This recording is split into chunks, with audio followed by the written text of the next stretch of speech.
injected as a result of all these initiatives and how much openness is there. We don't get a big picture view at all. I had a friend who just sent me a message saying she should be called Tinker Raman. Absolutely. So that's what she's done today. We are tinkering here. Rajiv, you want a quick comment? Your first comment? So I think few encouraging things that I found very important were the emphasis on high-speed railways across the 7 city hubs identified. I think that's a really good step. Then of course the expanded budget for the India Semiconductor Mission, the biopharmaceuticals focus, I think all of that is excellent stuff. Punita. So while it is very difficult to analyze these consequences of all these little initiatives on the tax side, and that will take a lot of time to do that, at the very high level based on the speech, I think it's more like going back to the grassroots. Some of these initiatives are very focused, like tourism, medical tourism.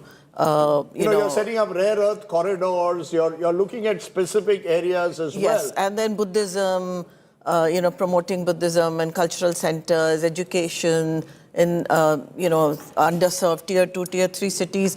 It will help employment. Because in these areas, even simple thing like tourism can generate a lot of revenues, a lot of employment, and some countries just live on that. So if we do this properly and do whether it's medical tourism or regular tourism or cultural tourism, and then along with that, she's also talked about innovation in semiconductors and biopharma and a little bit on AI.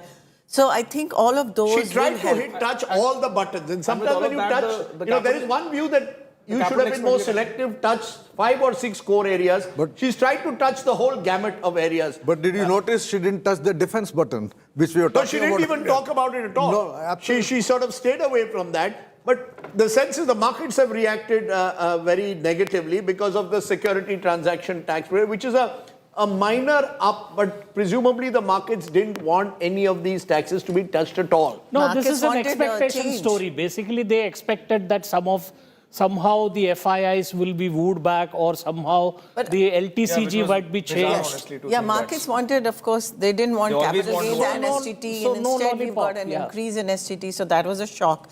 But I think they've given nothing for FIIs, but they have done something for NRIs.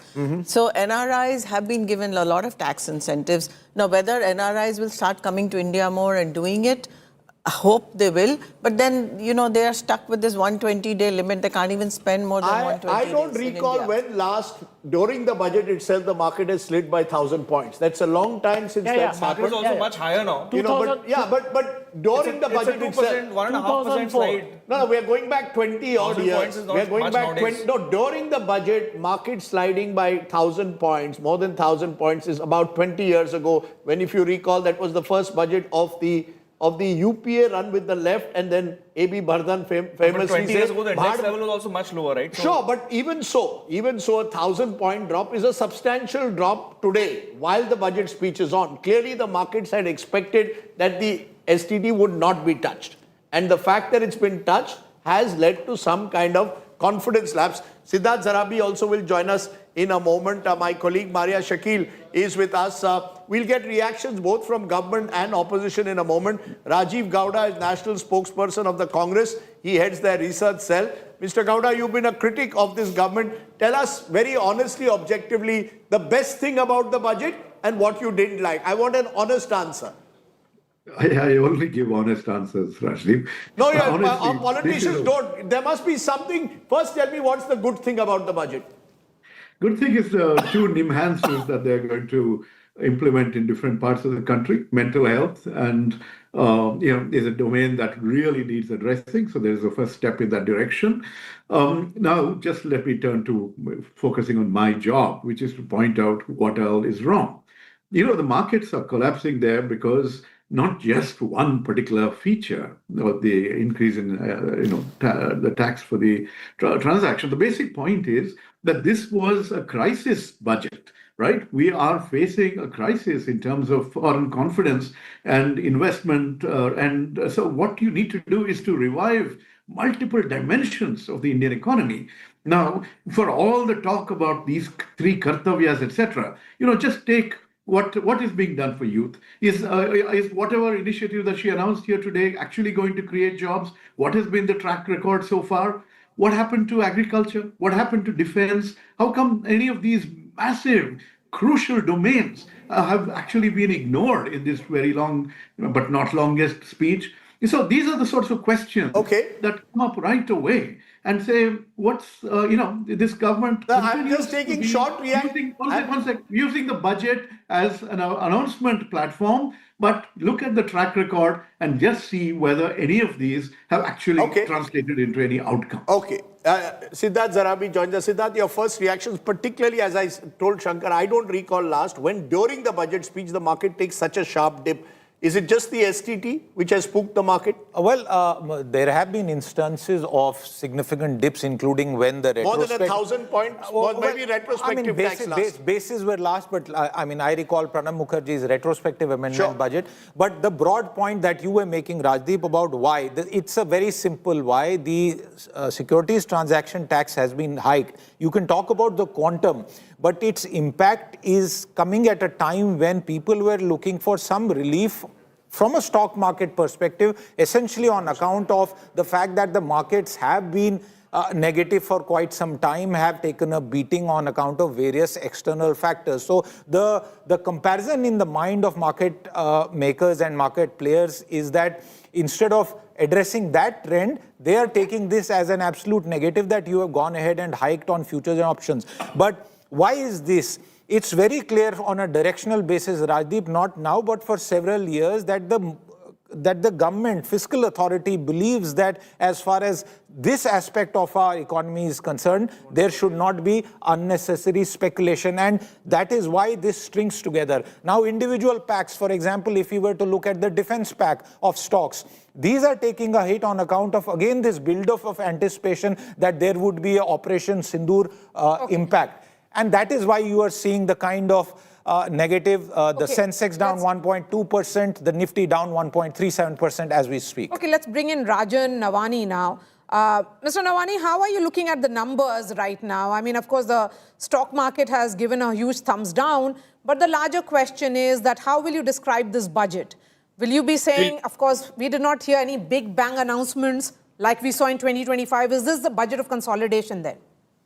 Yes, I think exactly that. Budgets normally shape balance sheets for a year, but I think this growth-focused budgets, actually shape a nation's future for decades. And I think this is aligned to the Viksit Bharat 2047 vision of the government, which not only deepens, I think, Bharat's internal economic strength through inclusivity, but at the same time ensuring how India can continue to march on the global stage, leveraging technology, the creative young power that India has. And I think multiple aspects of that in some shape and form have been addressed in the budget.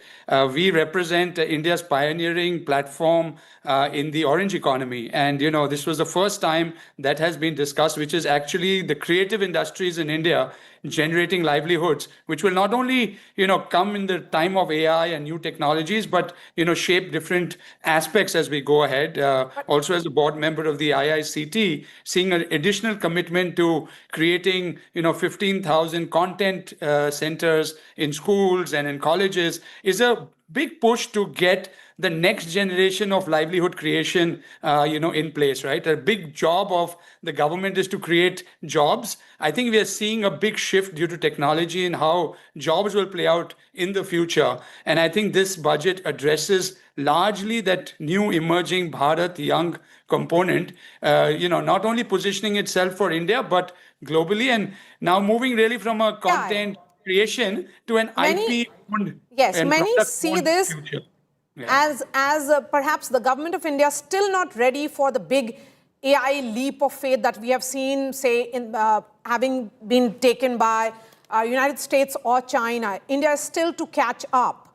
Is there a sense also from this budget that, yes, as far as data centers are concerned, that is going up, but still a long march for India to catch up with what has been achieved by China and US already? Sure. You think of AI has multiple layers, right? I think there are base infrastructure. And I think this budget has clearly said India is going to be a global cloud player. for the world, because that's where the data resides. Giving clarity on tax things until 2047 is, I think, pretty innovative, never heard before in India. So, that was my original point, right? That this budget really talks about a longer term view and also explains, stock markets today look at short term, like what we are saying, higher securities tax and react immediately. But when you think of a long term foundational building base for Indian industry, the Indian economy, with the next generation of consumers, the young people who are not only going to consume, but also going to be the world's largest employees, and no country better than India to unlock that potential. So I think if done right, India can ride the journey very well. Let's look at specifically the tax holiday till 2047 for foreign companies that provide cloud services to India, but we'll get some live reactions that are coming in.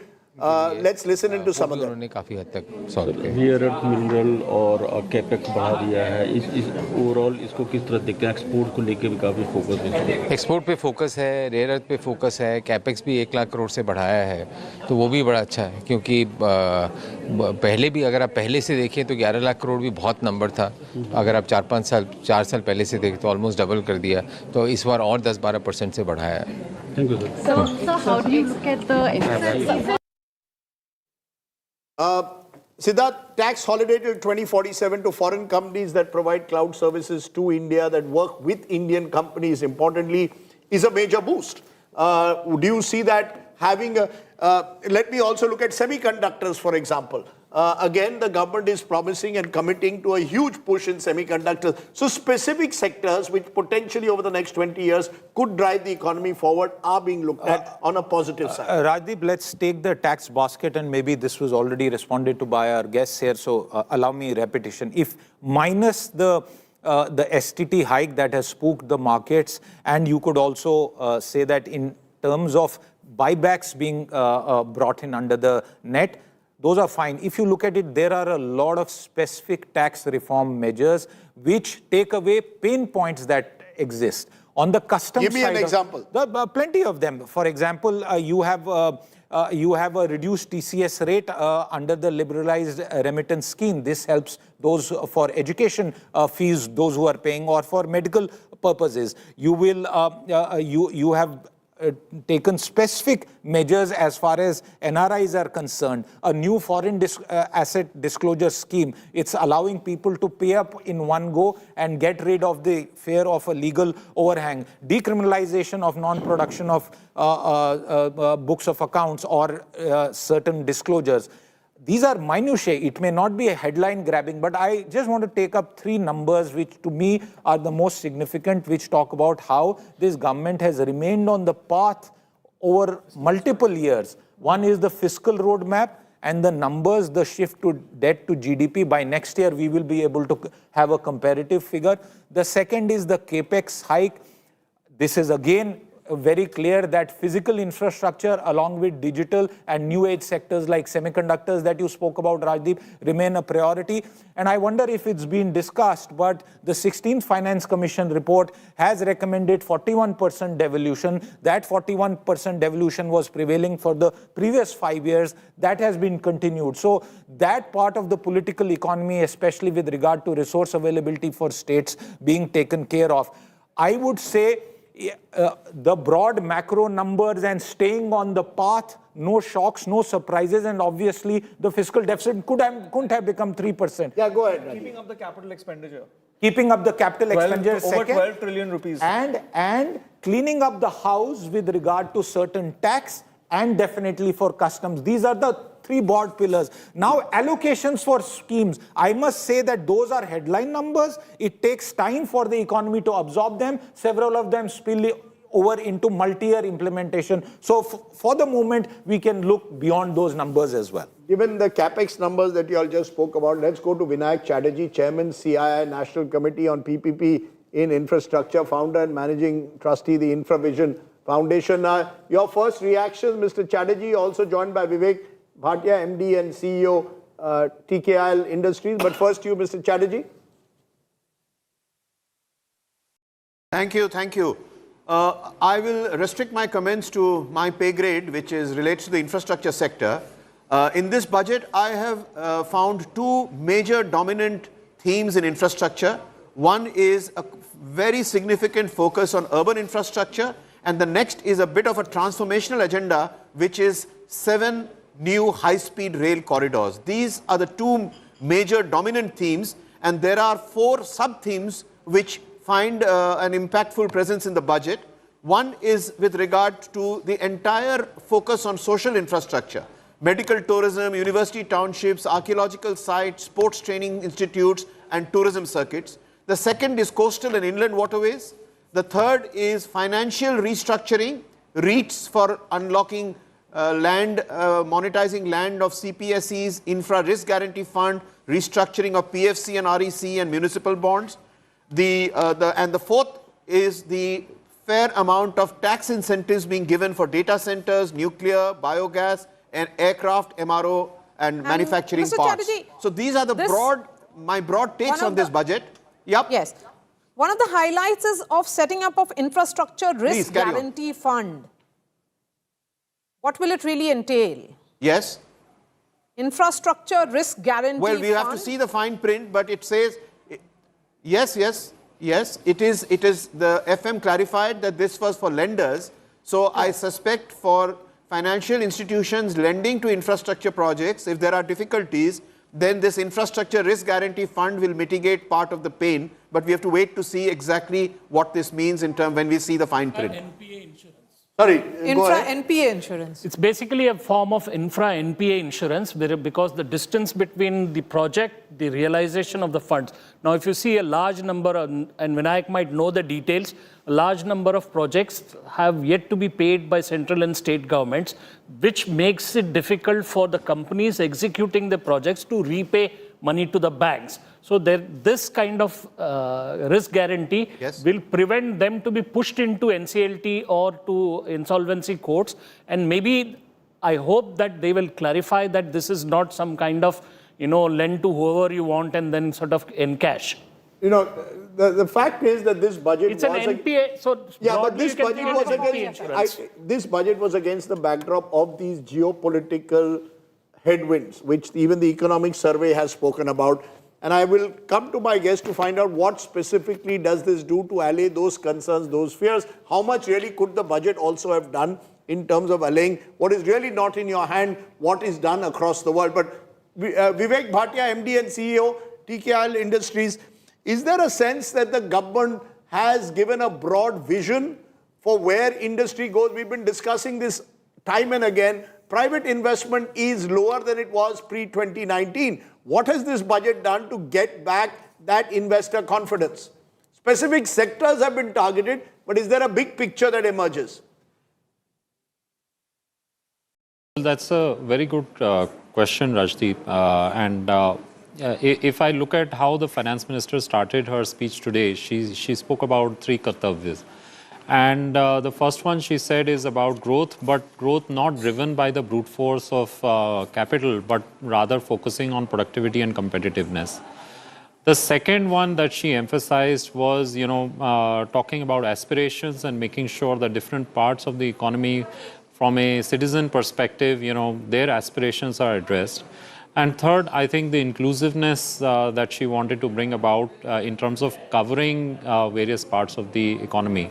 So I think philosophically, if I look at these 3 objectives and what she has tried to cover, it's really a broad set of strokes with which she has tried to do different things in various pockets of the economy.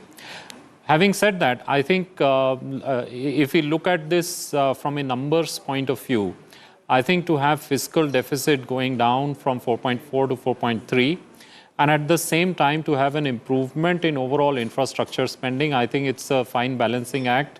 But she has really put money in the right spaces and in the right areas, which is very relevant given the current macroeconomic environment, geopolitical environment that we see today. And what I really liked was, apart from the areas that Vinayak mentioned, which are extremely relevant and promising, I would say I really liked that, she carved out 20,000 crores for carbon capture, focusing on core sectors. And, when we look at the kind of FTAs that we are signing, I think making the Indian economy green, the Indian products greener, would be vital for greater market access in the coming days and years for the Indian economy. So I think that's really positioning us in the right way for those sectors. And then also in some simple ways, I think without... Sorry, Vivek, I just want to get as many views as possible. Vinayak, very quickly, there was a sense that, as I said, this was an opportunity in the adversity of global headwinds to send out a strong signal that India means business, ease of doing business. Those have been mantras in recent times. Speed of doing business is the new mantra. Do you believe that this budget gives that kind of incentive to industry to recognize that the government is with them? Siddharth just mentioned that there are a few exemptions that are being given, for example, to NRIs to invest in India. But overall, do you see it increasing our manufacturing competitiveness and actually giving us some kind of a direction when it comes to these, to taking on the world in these times of global headwinds?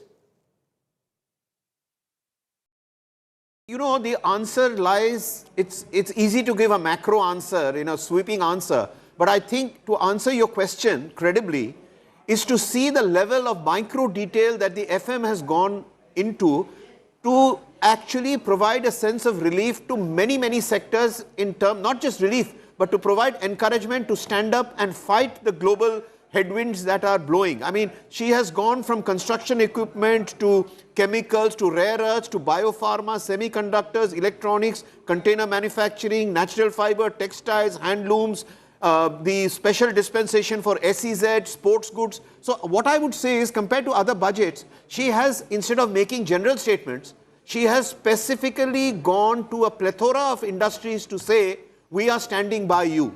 And I think it sends a very strong message because over and above the various tax concessions and incentives. Sure, there are two views of that. Someone here suggested Pranab Mukherjee kind of budget, Tinker Raman. Others are saying Focus Raman. So Dr. Baru, your reaction was there's too much of detailing, micro detailing. Here you've got Vinayak Chatterjee saying actually that's a strength. You're giving specifics for specific industries. No, you can give specific for specific industries. But the purpose of an annual financial statement of the government is to tell the economy what is the extra demand being injected through budgetary initiatives. We talk of a fiscal deficit of 4.3%.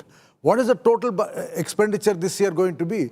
And what is the total revenue mobilization going to be? Every single budget in the past would end with a statement. This is the additional expenditure. When you give 10 different items where you're 10,000 here, 10,000 there, 10,000 there, what does it add up to? Okay, let me put a specific, since you said specific, tax reforms to boost manufacturing sector. Exemption from income tax for 5 years to non-residents providing capital goods, equipment for tooling to any toll manufacturer in a bonded zone. Provision of safe harbor to non-residents for component warehousing in a bonded warehouse. Deferred duty payment window to trusted manufacturers. Increase the limit for duty-free imports of specific inputs used for processing seafood products for export. Duty-free imports of specific inputs extended to export of shoe uppers, that's in the leather industry. Extension of time for export of final product for exporters of leather or textile garments.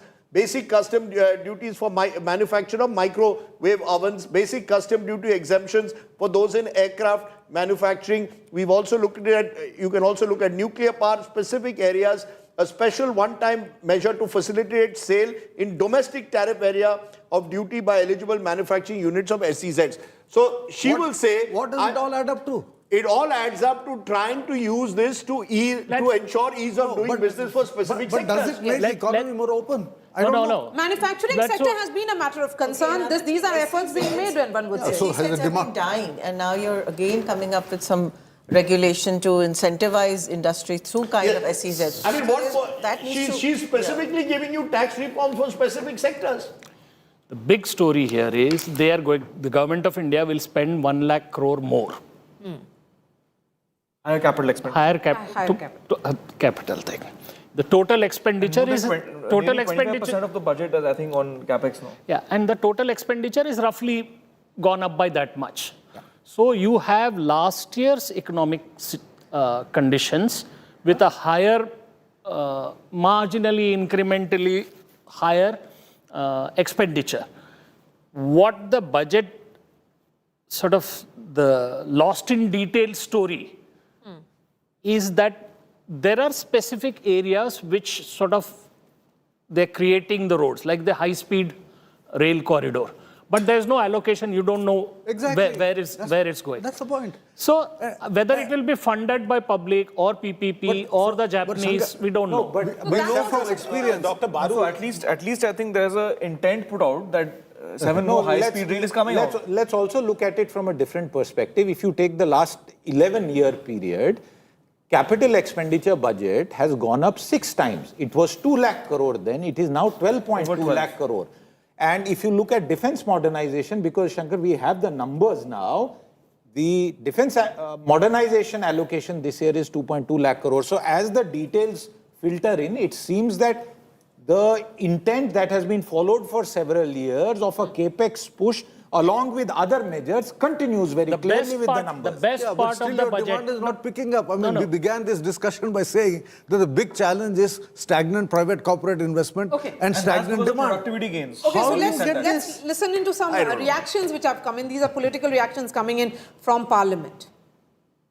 हम जो इंतजार कर रहे थे मेरे केरला में हम कुछ नहीं सुन पाए एक टर्टल ट्रेल के बारे में सुना उसके अलावा और रेयर अर्थ्स मैं भी कुछ समय से कह रहा था लेकिन उसके अलावा केरला के लिए कुछ नहीं सुनाई दिया एक all India institute of medical science 15 साल से इंतजार कर रहे हैं कोई अनाउंसमेंट नहीं था all India institute of Ayurveda की अनाउंसमेंट किया लेकिन नहीं बताया कि कहाँ क्यों नहीं केरला में बताना चाहिए था कोई जामनगर के बारे में कुछ बोला लेकिन केरला के बारे में हम लोग का पहला रिएक्शन सीआई का काफ़ी पॉजिटिव है बजट के बारे में और बजट जो हम लोग की जो इंडस्ट्री की मांग थी वो काफ़ी हद तक पूरी करता है और जो खासकर रिफॉर्म्स में कई सेक्टर्स को फोकस करना एमएसएमईज़ को फोकस करना सर्विसेज में भी नया फोकस उन्होंने दिया है और हर एक सोसाइटी के हर एक वर्ग को अलग अलग भागों में कर उनके लिए क्या कर रहे हैं वो भी काफ़ी अच्छा था और टैक्स में कई जो चीज़ें थी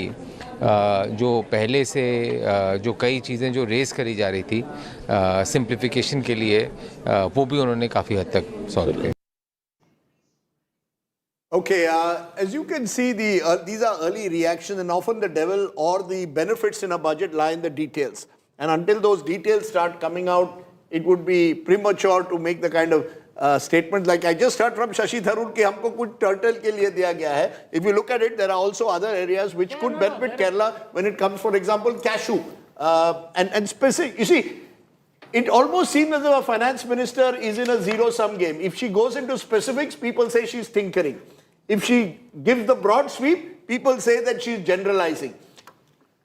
The direction clearly has been given of continuity. Am I correct to use that word, Siddharth? That she has effectively gone on the path of continuity where she's been doing the budgets over. Yes, Punita. So I would say that your question earlier, then have we addressed what is happening geopolitically? Yes. I don't think the budget addresses that directly. What could she have done? Well, first of all, no increase in big defense spending. I mean, given the situation that we face with our neighbors, that's a very geopolitically stressed situation. So we've not addressed that. But what we have addressed through multiple different ways is strengthening the domestic supply chains by giving some relief to lots of little MSMEs and, as I said, tier 2, tier 3 cities development, etc. So it's back to like being more insular and focusing more on the domestic economy rather than focusing on the global economy. There's very little here that will help us Rajdeep, in terms of the politics of budget, we often focus on that. Last year, there were some announcements that were made keeping in mind particularly the alliance partners for Andhra Pradesh and also for Bihar. Bihar was poll-bound. Now, we haven't seen any such big announcement with regards to Tamil Nadu or Bengal. These are the two states where the BJP is very keen on expanding its footprint. So, the politics of the budget is something that we'll have to wait and see. No, there were a few. Not specifics. For Kerala, if yes. you could see, there was an attempt being made to reach out to specific No, it was there. The colors were all there. Kerala had stuff. Tamil Nadu had stuff. Eastern region. She spoke of Eastern region. No, Andhra Pradesh had it because of the Hyderabad. Lots of all the marine. Yes. The whole marine story is the Andhra story, and there is stuff for Odisha. Let I me, mean, these are. So it's pan. let me get in Pawan Verma for a politics. quick comment. Pawan Verma is a former member of parliament. He just written a piece saying that this is a chance for the FM to be brave. Mr. Verma, was the FM brave according to you? In my view, you have to ask yourself the question, what do you expect from a budget statement? Frankly, I'm a little disappointed because we were expecting a vision statement, and I'll tell you very simply why. The government has been in 2 absolute majorities and 1 stable majority for a 3rd term. The fiscal deficit is under control, inflation is manageable, the growth rates are above 6 to 7%. Given that, this was the time I felt that she should have made a major reform budget. Instead of that, in my view, what you got was overwhelming minutiae. Now you can decluster them and see what is going to help where. But there was no overarching statement for change. And I'll tell you in which sectors. Very clearly. Investment. The government keeps telling the economic tigers of India, why do you not invest more? Now, what have you done specifically in terms of ease of doing business, in terms of radical reform? Because you can tinker with the system, or you can give a blueprint by which investors feel confident of putting their cash-rich stocks back into the economy. There is also the other factor. Rajdeep, I'll take another 1 minute only. The fact is that today, those who invest face the fear that failure will be conflated with fraud. And even success may be penalized if you don't sufficiently toe the government line. But that's a political issue. They need more investor confidence. What have you done? For instance, I've just named 4 sectors. These are the elephants in the room, the ghosts in the room. You've got to tackle them. No, she's tried to some way give industry some relief or tried to assuage their concerns over tax inspector Raj. She has spoken about that. The question at the end of the day is, again, what does it actually translate into a big picture? I think that's what it's coming down to. Has she been, I repeat, focused Raman or tinker Raman? There are those who are saying she's tinkered around too much. There are others who will say that she's at least given 8 or 10 industries a clear focus as to the path ahead. That, in a sense, Mr. Verma, as a quick final comment, seems to be where the debate lies. You wanted to give a vision statement on investor confidence. There are others who are saying that there are specific industries that needed to know that they are part of India's growth story, and she's tried to address that. Seafood is a good example of those who've suffered as a result of US tariffs in recent times. She's tried to address their concerns. Okay, I'll just name 4 sectors where I was expecting, I have great respect for Nirmala ji, that she would come out with decisive economic steps akin to the 1991 budget, because we are placed at the same situation. One was ease of doing business. I felt she could have done much more. The second was, what do you do with the dole economy? Because you've got to move people either to employment or enterprise. You can't continue with the dole economy. Third is agriculture. It's plateaued. We need a second green revolution. Fourthly is unemployment. There had to be a massive push on skill development in an age of AI and automation where unemployment opportunities are drying up. And lastly, poverty. Poverty, you've got to lift all the boats of the economy. On per capita income, we are somewhere around 140 in the world, in spite of being the 3rd largest economy. So where is that statement which kickstarts the economy in a manner which takes it to another level, rather than tinkering with the system and doing more of the same? Siddharth, is this sort of binary that is being drawn, that there are supporters who are saying, look, she's focused on specific sectors, focused Raman, versus those that she's tinkered around too much, very much much like a Pranab Mukherjee kind of budget, is what one of our panelists suggested. Could this have been a dream budget? I would say the dream lies in the details. And if you look at the details, the argument can well be that instead of rhetoric, there are specific steps. Now, obviously, we might disagree with the nature of these steps or the fact that they are very minute in detail and it is not possible to comprehend. For example, just one quick instance, the defense modernization part of the budget has increased 22%. I keep saying that the details, and Rajdeep, you refer to that. Look at it in terms of reforms. Between the Prime Minister's announcement that had happened with regard to reforms, and this is what we have also been calling our coverage Reforms Express, from Independence Day to now, 350 specific reforms have been announced so far. What this also tells me, today's budget also tells me, is that the process of announcing major changes will not be confined to this budget. It will be outside the budget. And it has happened. The 2019 corporate tax rate cut, which was referenced by the finance minister, happened on 17th of September. The flip side is all the more she could have then used this occasion, if the reforms were taking place outside the budget, use this budget to give a clear direction as to this reform express. There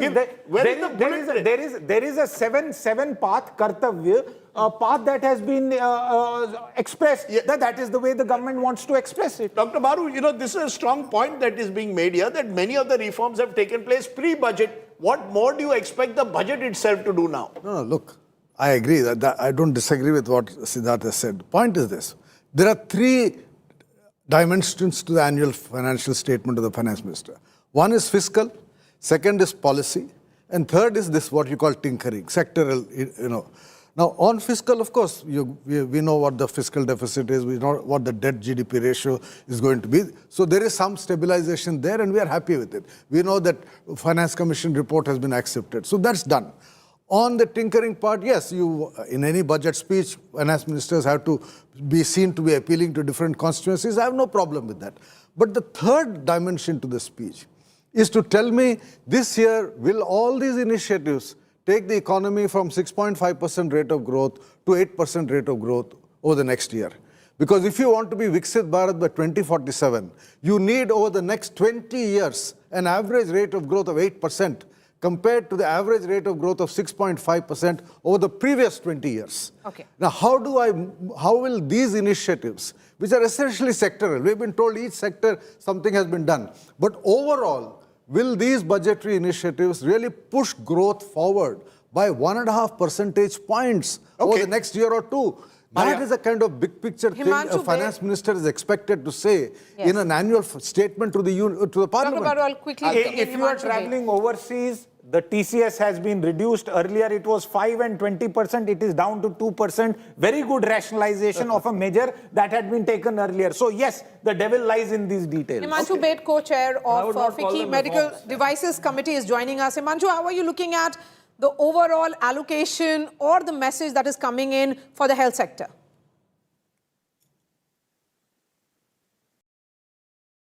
Himanshu, if you heard me. Yeah? Okay, we'll try and go to Himanshu in a moment. Amitabh Dubey, who's with the economic cell of the Congress party, is also joining us. Amitabh Dubey, the first reaction, predictably, of the opposition is to say that the budget is non-transparent. To be fair to Nirmala Sitharaman, that in fact, one of the criticisms that she's resorted to minutiae.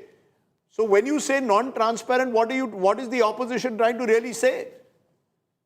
When she's gone into great detail. Look, Rajiv, I want to make the general point is that about the credibility of this budget, the numbers underlying the budget. We are told that in the economic survey that growth is 7.4%, which implies that the inflation rate is 0.6%. Now, in whose lived experience is the inflation rate 0.6%? And this is precisely why the IMF gave the national accounts a C grade, because the wrong kind of deflator is being used. So rather than the growth rate being so high, if we come up with a realistic assumption of the inflation rate, then growth is much lower. And that obviously throws a lot of these projections into question. And the budget, I want to remind you, is about growth, it's about investment, it's about deficits. These are the important parts of the budget rather than announcement of this or that scheme. And this is why I also want to remind everyone that on the 27th of February, we're going to have a new set of national accounts. So all of these numbers are going to be rendered quite meaningless.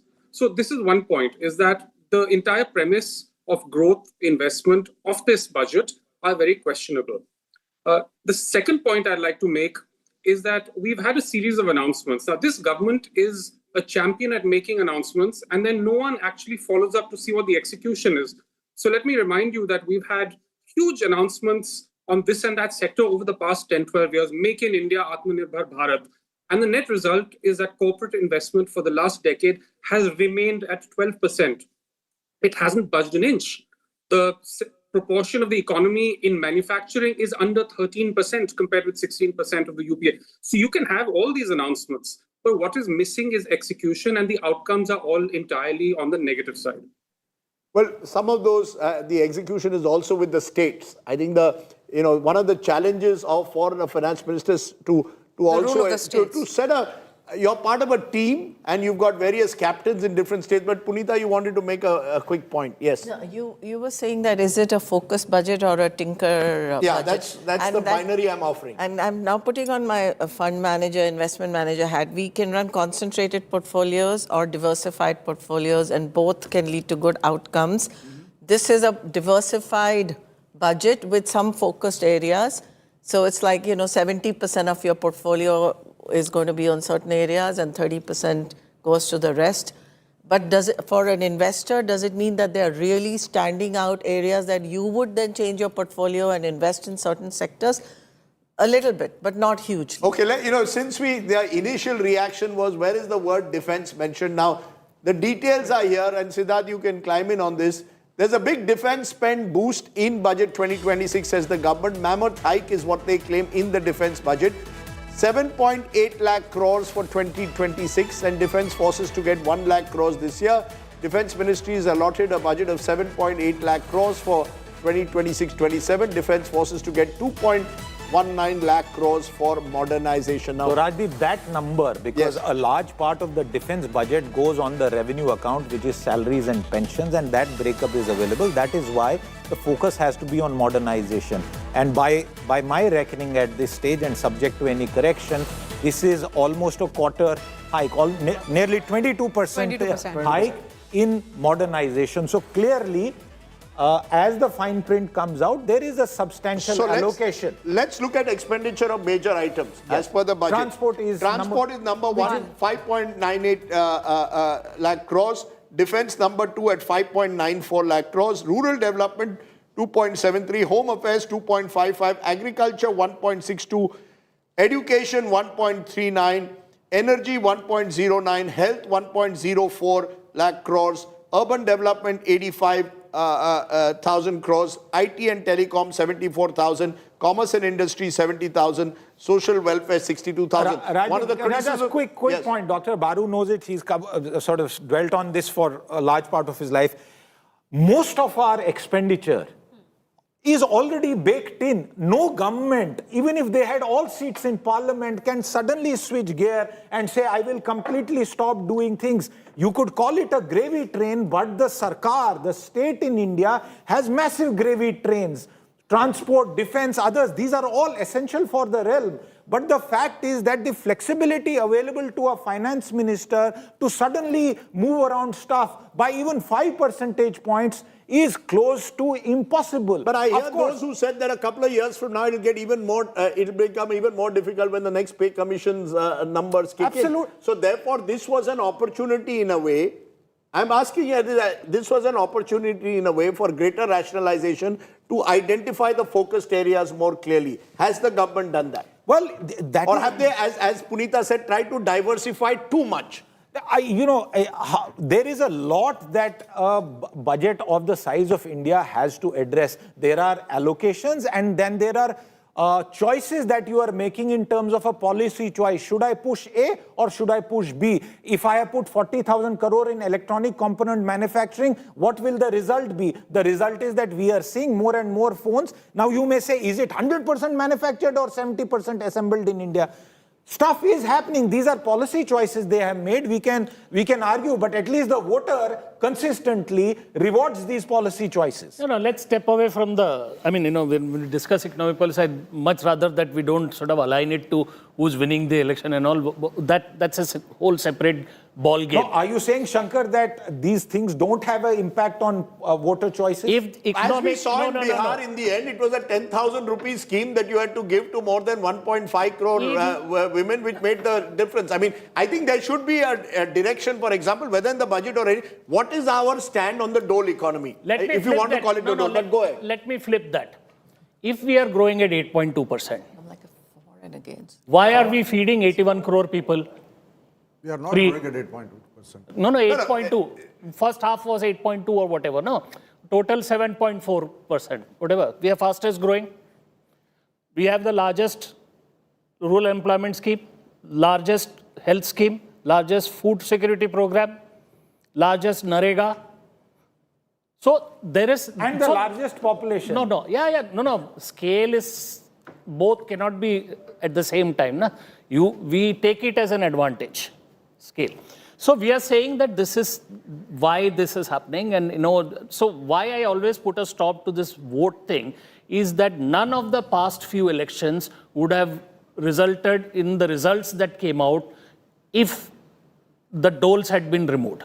Okay, all this Ladli Bahan, Ladki Bahan, whatever, with just on cash transfer to women is 3 lakh crores. So I would, to use Punita's analogy, I would say this is a capital protection budget, is because the fiscal deficit and all that is covered.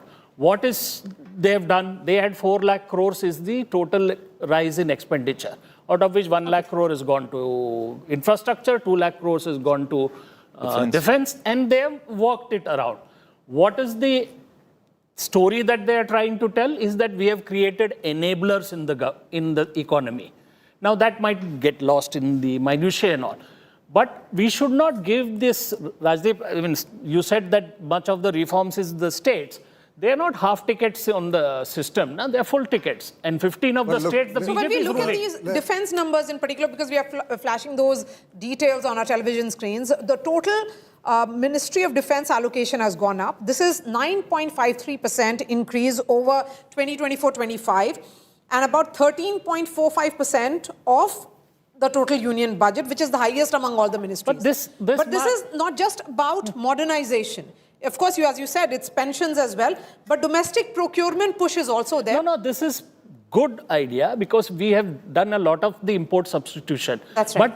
But what we are all trying to wrestle with is when we started this morning, we said, okay, how do we address the cloud of uncertainty that the geopolitics has done? How do we address the rupee-dollar situation? And how do we address the investments? Now, you would have expected that the budget speech at some point would have a paragraph, 2 paragraphs, 1 line, 1 slogan to say this is what we are doing and then align the pieces. This is a budget that has landed between hope and hype. See, two numbers. That's an interesting one. Two numbers between hope and hype. Yes. First number, the total increase in expenditure, total expenditure of the government of India is 7%. Yes. This year or last year, nominal. 7%. Okay. So let's not get carried away by this. Second, as far as capital expenditure is concerned, it remains at 3.1% of GDP, revised estimates last year and budget estimates this year. There's no change. So, the big numbers, there is a certain status quo as far as the big numbers are concerned. On defense, your increased spending, fine. As I told you, after every conflict, there is increased spending. But the issue today that defense companies are waiting to hear from the government is what is your equipment purchase plan, procurement strategy. What will you buy over the next 5 years? Because I will not produce it if you will not give me a guarantee of buying, because you're the only customer. And a budget speech like this that increases defense expenditure by 13%, which is what you've calculated, I have not done the calculation, should at least have said that the government of India is going to have a 5-year plan or a 3-year plan for defense procurement, so that companies know that over the next 3 years, this is what they're going to be buying, and then they make the production plans, which is not in place. That has to be put in place. No, one more point, but that I think is anyway announced separately. It doesn't have to be part of a budget speech as to what the government is going to buy. Am I right? One of our takeaways is it vaccinates India against Trump tariffs. Does it really do that? Yes, I think it does. It does. How? Because we are focusing on, look, we can't do anything about the tariffs right now. The negotiations are still we've hit a stalemate there. But right now, we can do is focus on what our domestic economy can be stimulated. And that's what she's done by allocating a lot of resources to lots of different initiatives domestically, and also bringing data centers to India and, allowing foreign companies to then work with domestic companies. So that's a good initiative. The thing that we aren't discussing is that, while the 7.2% GDP number, real GDP number is good, our nominal GDP and the company's earnings, which foreign investors have been seeing for years, they feel India's nominal GDP is not good and the earnings growth isn't good. Now, this budget isn't going to address that. It's not going to address. It's not a growth-oriented budget. It's a long-term, little by little, build the foundations across many, many different areas.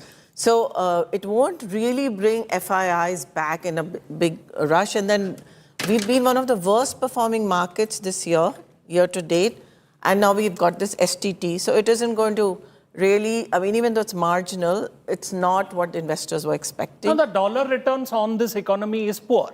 Because the rupee has tanked last year, and this doesn't look like it's recovering. So if you take the prism of the dollar returns, it will be different. Rajdeep, on the point of defense acquisition, now we know that there is a Defense Acquisition Council. What can a budget do, frankly? It is also a question of our decades-long manufacturing incapacity in defense that is only now being addressed.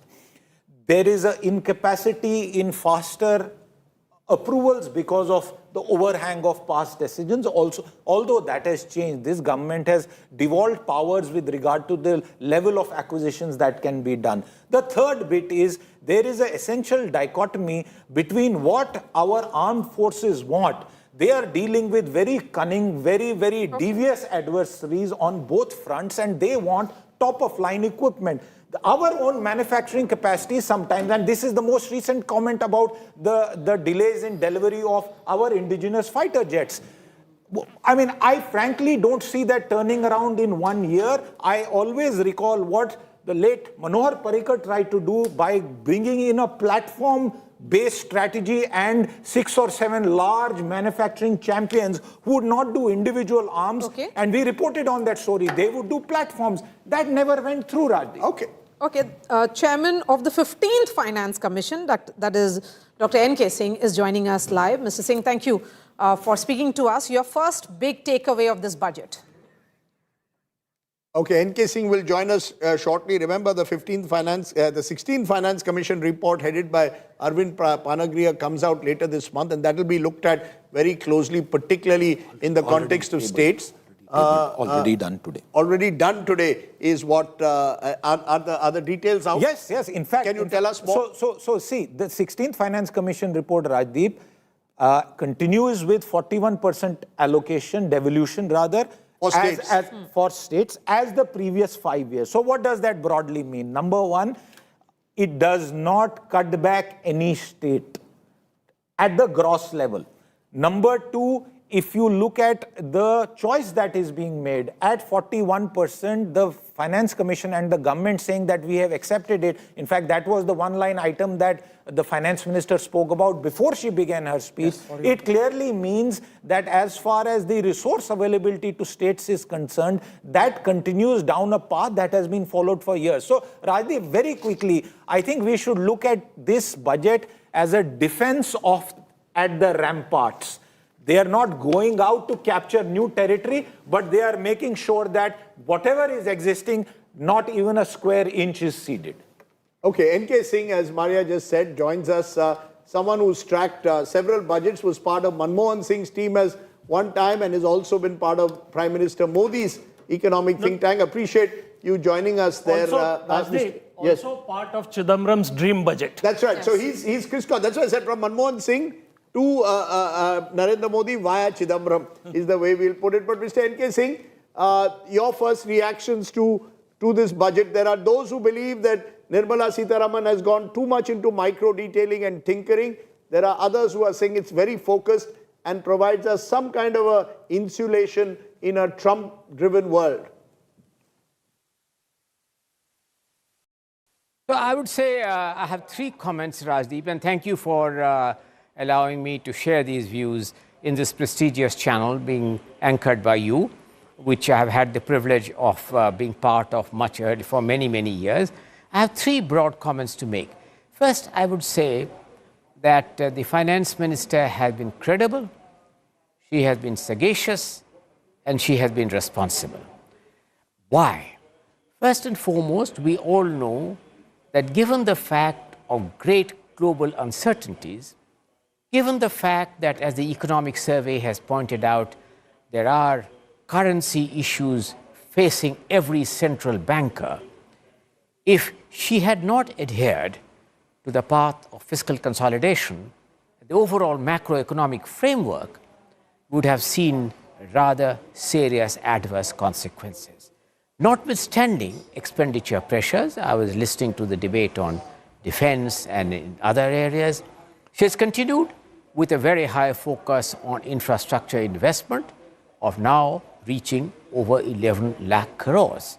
She has continued with this in tandem with the fiscal consolidation roadmap. This year, not only will she get to 4.4, but next year the audacious one of 4.3. Debt has gone down this year, well on track to achieve the 50% debt to GDP by the terminal date of 2031.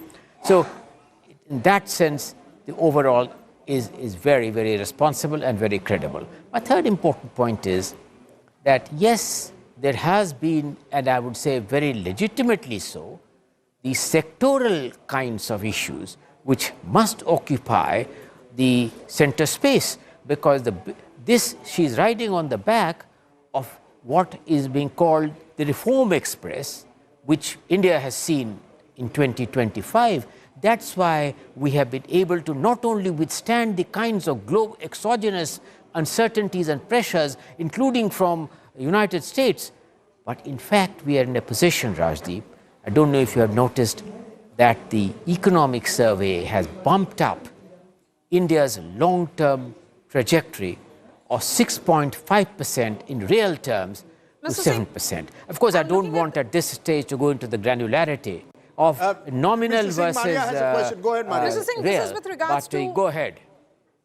8,000 crore, which came in Times of India today, about 8,000 crore allocated for new urban cities, and that has not been utilized. So when we look at the budget allocation, that will also be the concern. So I think that, Maria, you have pointed out the fact that, yes, as chairman of the 15th Finance Commission, we had given a recommendation which was accepted by government to allocate 8,000 crores for incubation of new cities, which has not been utilized with only 2 months remaining. But she has instead unveiled far deeper reforms on urban rejuvenation and really creating urban clusters which are very credible. And I think that whereas this could have been done in addition to that 8,000 crore, be that as it may, as we look forward, the renewed emphasis on rejuvenating and creating new urban clusters, not only urban clusters as a growth multiplier, but urban clusters in terms of its large contribution to GDP and, dare say, to employment. You know, the challenge with urban clusters, urban governance, and we mentioned that this was one of the major challenges India faces going ahead. The question is whether those smart city, we've seen the smart city project among those projects which has had mixed results. The smart city project was a smart idea and a dumb policy.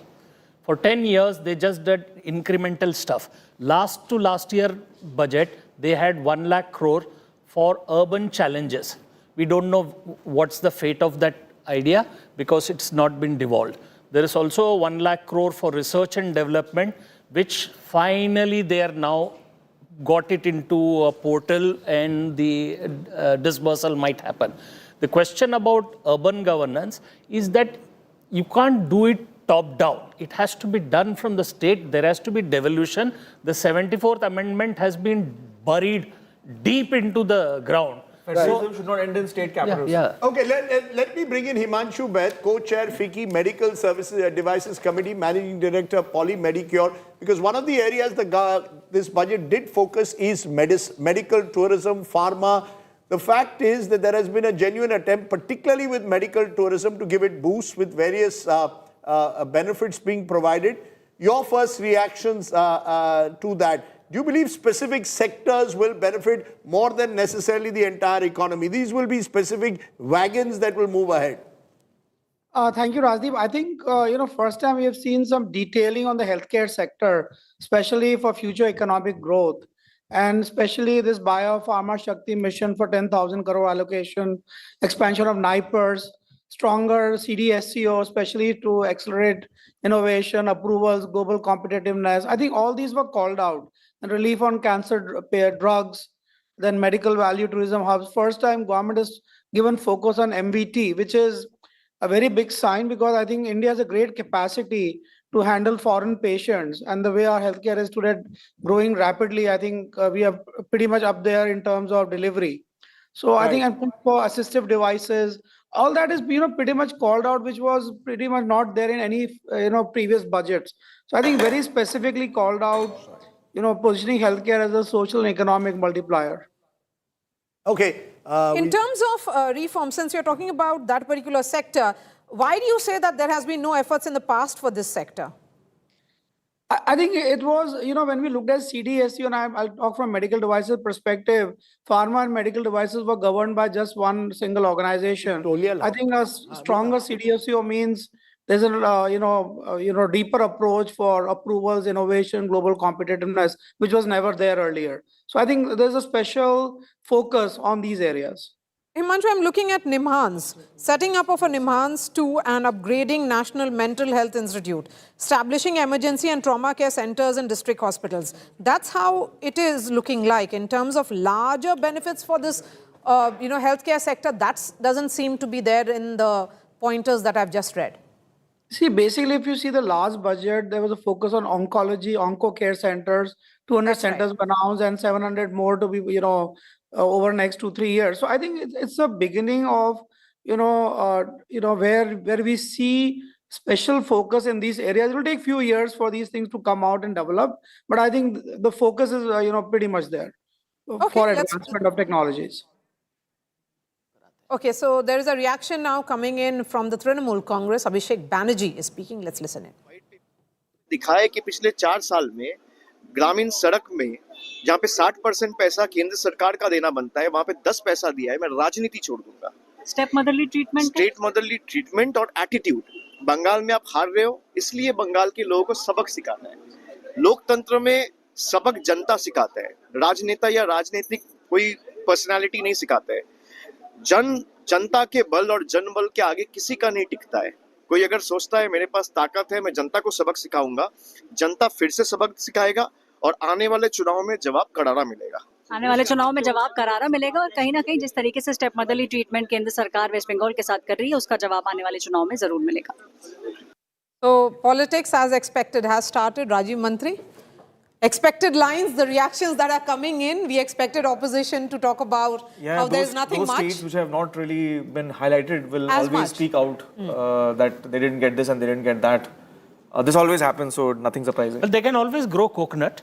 No, but that's also a very old world. This is like the old railways budgets that used to be there. Unless a train ran from a particular MP's constituency, it wasn't seen as a budget that was fulfilling the needs of a particular state. But which is very parochial and small. That's right. This is a union budget at the end of the day, and I think, as we are saying, there are certain focus areas that should be highlighted: cancer drugs, medical tourism, education. Logistics. The tax break on data centers tells us how much importance the government is placing on data localization. Sure. So, I mean, I think the government, as I said, you can look at this budget two ways, and this is the way it's going to be looked at. Those who believe that the government has given that much needed focus to key areas. There will be others who will say that maybe the government should have provided, as Dr. Baru keeps insisting, a clear intent of the direction in which they are taking the economy in terms of encouraging people to invest across the board and tell us, therefore, where the growth trajectory goes. So those are two clear views that are emerging. I don't know whether N.K. Singh is still with us because, Mr. Singh, much of this also, the heavy lifting will have to be now done by the states. The Finance Commission details have come out, and we've seen about 19 states have revenue deficits at the moment, some of them whopping, given the scale of the dole economy. Should that be a concern? We don't focus on state budgets enough, but states is where governments are simply don't even have money at times to pay salaries on time. I totally agree with you, Rajdeep. In fact, you have perhaps taken the words from my mouth, that while we are excessively preoccupied with the fiscal and the debt trajectory of the central government, and we focus on it, we have scarcely any focus or a means to focus on state finances. Day before yesterday, you are absolutely right, Rajdeep. The report of the Reserve Bank on state finances came out, and that presents a grim picture where fiscal deficits have slipped, raises broader issues in what kind of a freebie economy and so on the states can do. But what can the central government do?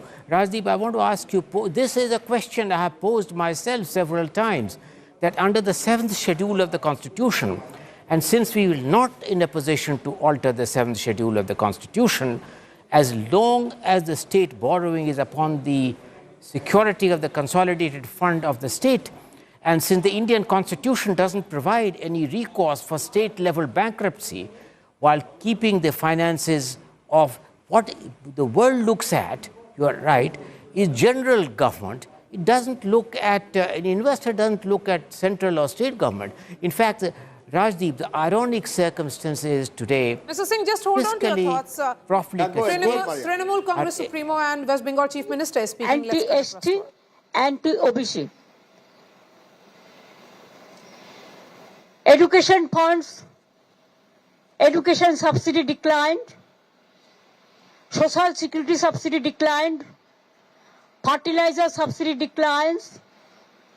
It is totally garbage of lies and incompetence, Himalayan incompetence. Totally economy is derailed. Now, you will see within this time, the market falls sharply. Sensex down over 1,100 points. Nifty 50 has been below 25,000. So you can realize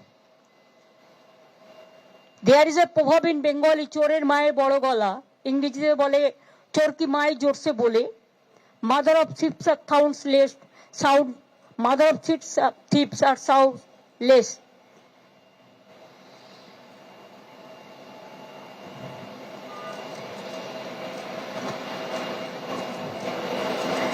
Now, for Bengal, what they have given?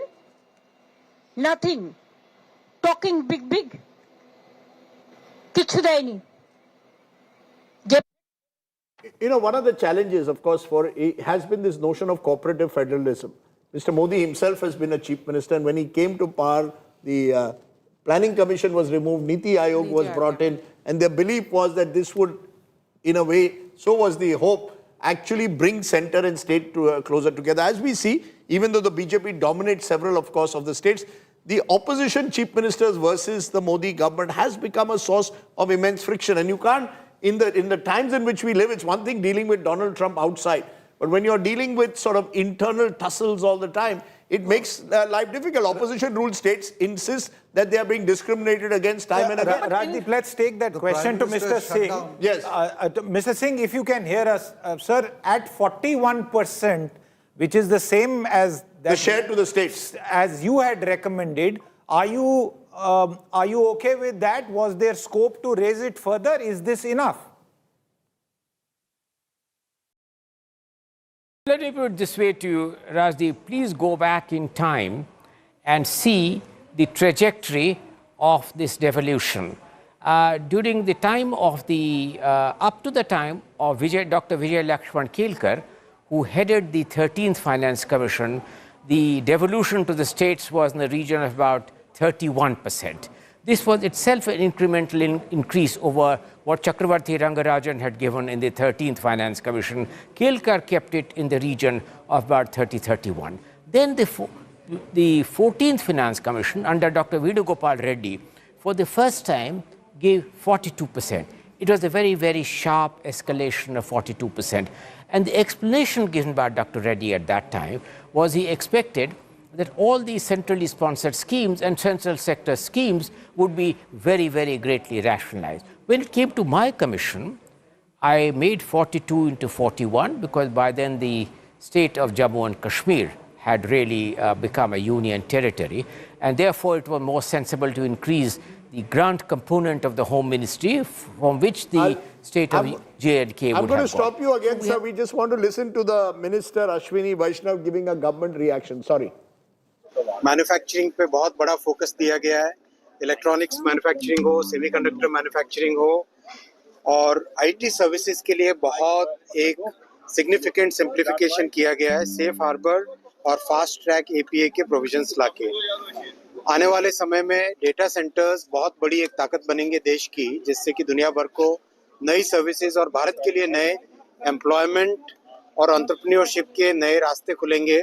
तो data centres पे जो tax holiday दिया, इसके लिए मैं माननीय प्रधानमंत्री जी को और माननीय वित्त मंत्री जी को धन्यवाद देना चाहूँगा. साथ ही साथ ऑरेंज इकोनॉमी जो हमारी क्रिएटर्स इकोनॉमी है, इसमें 20 लाख एम्प्लॉयमेंट नए बनाने के लिए क्रिएटर्स इकोनॉमी में आईआईसीटी मुंबई के साथ मिलकर 15,000 स्कूल और 500 कॉलेजेस में क्रिएटर्स लैब बनाने के लिए बजट में प्रोविजन किया गया है. और साथ ही साथ रेलवे के लिए 7 नए हाई स्पीड कॉरिडोर्स, चेन्नई से बेंगलुरु, चेन्नई से हैदराबाद, बेंगलुरु से हैदराबाद, मुंबई से पुणे, पुणे से हैदराबाद, दिल्ली से वाराणसी और वाराणसी से सिलीगुड़ी.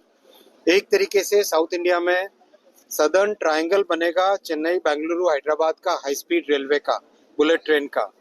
वैसे ही दिल्ली, वाराणसी, सिलीगुड़ी का एक नया हाई स्पीड कॉरिडोर बनेगा और साउथ वेस्ट को साउथ से जोड़ने वाला मुंबई से पुणे, पुणे से हैदराबाद का एक बहुत बड़ा मेजर कॉरिडोर बनेगा. साथ ही साथ आज बजट में एक नए डेडिकेटेड फ्रेट कॉरिडोर जो कि बंगाल में दांकुनी, वहाँ से गुजरात में सूरत, इसको जोड़ने वाला, ईस्ट को वेस्ट के साथ जोड़ने वाला नया डीएफसी भी सैंक्शन हुआ है. मैं इस बजट के लिए जो कि युवा शक्ति से प्रेरित है, जो कि विकसित भारत की एक मजबूत नींव बनाता है, जो कि समाज के हर वर्ग के लिए और देश के हर क्षेत्र के लिए विकास का एक नया माध्यम बना है, इसके लिए मैं माननीय प्रधानमंत्री जी, माननीय वित्त मंत्री जी का अभिनंदन करता हूँ. बजट में कितना लोकेशन किया गया? Statement from Ashwini Vaishnav there, the Information and Broadcasting and IT and Railways Minister of the country. Just to take that point forward that we were discussing about state finances, about the need for states also to pull their weight. One of the concerns has been this huge South-North divide, or the South-West versus the North and East divide. And that is something that perhaps every government should be conscious of, because it can become a potential friction point in the future. There's not much that you can do in a budget beyond the point. But is there a need, therefore, perhaps for the Prime Minister to take the lead, get all these chief ministers together and find a way forward? Rather than you said a top-down approach doesn't work, for example, for urban governance. No, but chief ministers who complain about these kind of inequalities or the problem with the distribution should also look at their own states. In Bihar, no, that's fair enough. Shevhar has a per capita income of 19,000. Patna has 1 lakh, and then, national, and both of them are below the national average. The question really is about all these states, what have they done to promote their investment? It's not enough to have these summits and all. Why not? Can I give you numbers? West Bengal only spent 24.4% of its budget, its own state budget's capex during the year. Chhattisgarh 27%, Tripura 22%, Meghalaya 30%. Do you know which was the best state? 117% of budget? Telangana. See, let me make two smaller points, state also. Perhaps, yes, go ahead. One is that the National Development Council, as an institution, was wound up in 2014, along with the Planning Commission. There is no institutional framework today for the center and the states to work together. This nobody writes about it, nobody comments about it. But the fact is that this federal structure which was created has been weakened. But secondly, and the more important thing, I think chapter 16 of the Economic Survey, which is a terrific chapter, all compliments to Anant Nageshwaran. The second part of chapter 16 is all about state capacity. By state, it's not state governments, but the center and the state. Today in India, the ability of governments to spend has gone down. You mentioned unspent budget just now. 8,000 crore. He's talking about some states not spending. State capacity to spend has gone down. Yes. And this is a serious challenge which the government itself is recognizing. In fact, the economic survey talks about a major reform of government as the real challenge facing the country. It's not just, getting government out of business, but getting the government to function.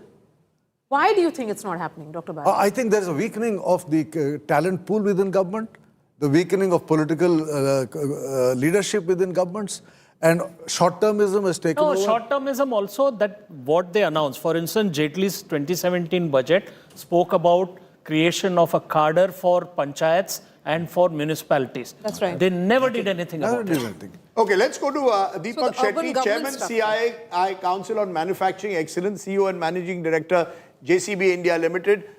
Thanks very much for joining us. Also joining us with Mr. Shetty is Narayan Sethuraman, Managing Director of Sanmar Engineering. Gentlemen, to both of you, your first reactions. First you, Mr. Shetty, will there be, I keep asking everyone from CII, will we see the animal spirits of the economy revive? Private investment is at a lower level than it was in 2019.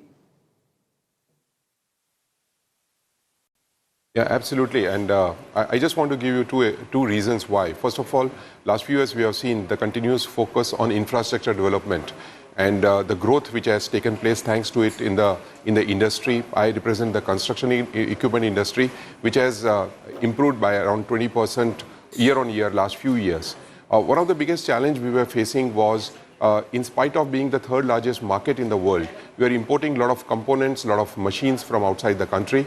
We have been requesting the Honorable Finance Minister last few years, and we are very pleased and we really want to thank her for announcing the PLI scheme for production of critical components for the construction equipment industry. And this initiatives like this are really going to bring the animal spirits, as you say, in the private sector investment. I'll just give an example. Thanks to this scheme, supported by the EU FTA, there'll be more and more European companies which will be encouraged to invest in India. And this will not only help in increasing the exports from India, but also bring down the cost of construction equipment. I also want to mention that the whole emphasis which has been given on the MSME sector, particularly from the manufacturing side, we have seen globally the whole development in the manufacturing sector has taken place not only by the investment by the big companies, but also by the smaller companies. Case in point is the whole Mittelstand that we have seen in Germany. I feel that with the recent announcements or the announcements which have been made and across the sector is going to help create a huge ecosystem from the MSME side, from the sustainable manufacturing side, and India now can really be the X country plus one option to the global industry. So very, very heartening from that particular point of view. Yes, Mr. Shetty, but manufacturing sector has been a matter of concern for years now. Do you think the series of announcements which have come in, including deferred duty payment window to trusted manufacturers and also the customs, duty, exemption from basic custom duty on specified parts of certain, aircraft manufacturing, will this actually ensure investment in that sector and boost manufacturing overall? No, I'm absolutely confident this will. And as somebody, we JCB exports from India to almost 135 countries around the world. The challenges we were facing, even in a small case, like for example, availability of containers, something very basic, we have been seeing challenge. We have been seeing challenge how whenever we move a container, say from Faridabad or from our Jaipur facility to the JNPT port in Mumbai, and the dedicated freight corridors, all of them are going to support this focus on easy to do business with from the export point of view, from the manufacturing point of view. There are a lot of just want to get in, Narayan. Sorry to interrupt, sir. Across the country. I'm just getting in, Narayan Sethuraman. I want quick comments, sir. Your reactions to the budget. You're from Sanmar Engineering. Do you see that at least the budget has laid a vision for the future? It may not be a budget of today, but it's looking at a 10, 20-year horizon. That's its strength. Some would say that's its weakness as well. Absolutely right. The budget is focused on the medium and long term. It's very pragmatic, growth-oriented and reform-oriented. From a Sanmar perspective, we're in chemicals and general engineering. Chemicals has been announced as one of the strategic sectors with What is the reform, sir? Sorry to interrupt. When you say it's reform oriented, let's be specific. What's that specific reform you've seen in this budget that encourages you? A lot of, the process-oriented reforms. We were really not looking for big-ticket reforms, but reforms towards ease of doing business. Whether it's, for example, electronic sealing, like Mr. Shetty mentioned, focus on advanced rulings to be binding on customs in 3 to 5 years. The focus, there's an emphasis on predictability for doing business and certainty. So a lot of these initiatives are there, it's interspersed in various announcements through the course of the budget speech, but it's all there. Okay, so... Go ahead, Maria. Much of the process reforms that is being spoken about is probably part of the GABA report, the GABA committee report.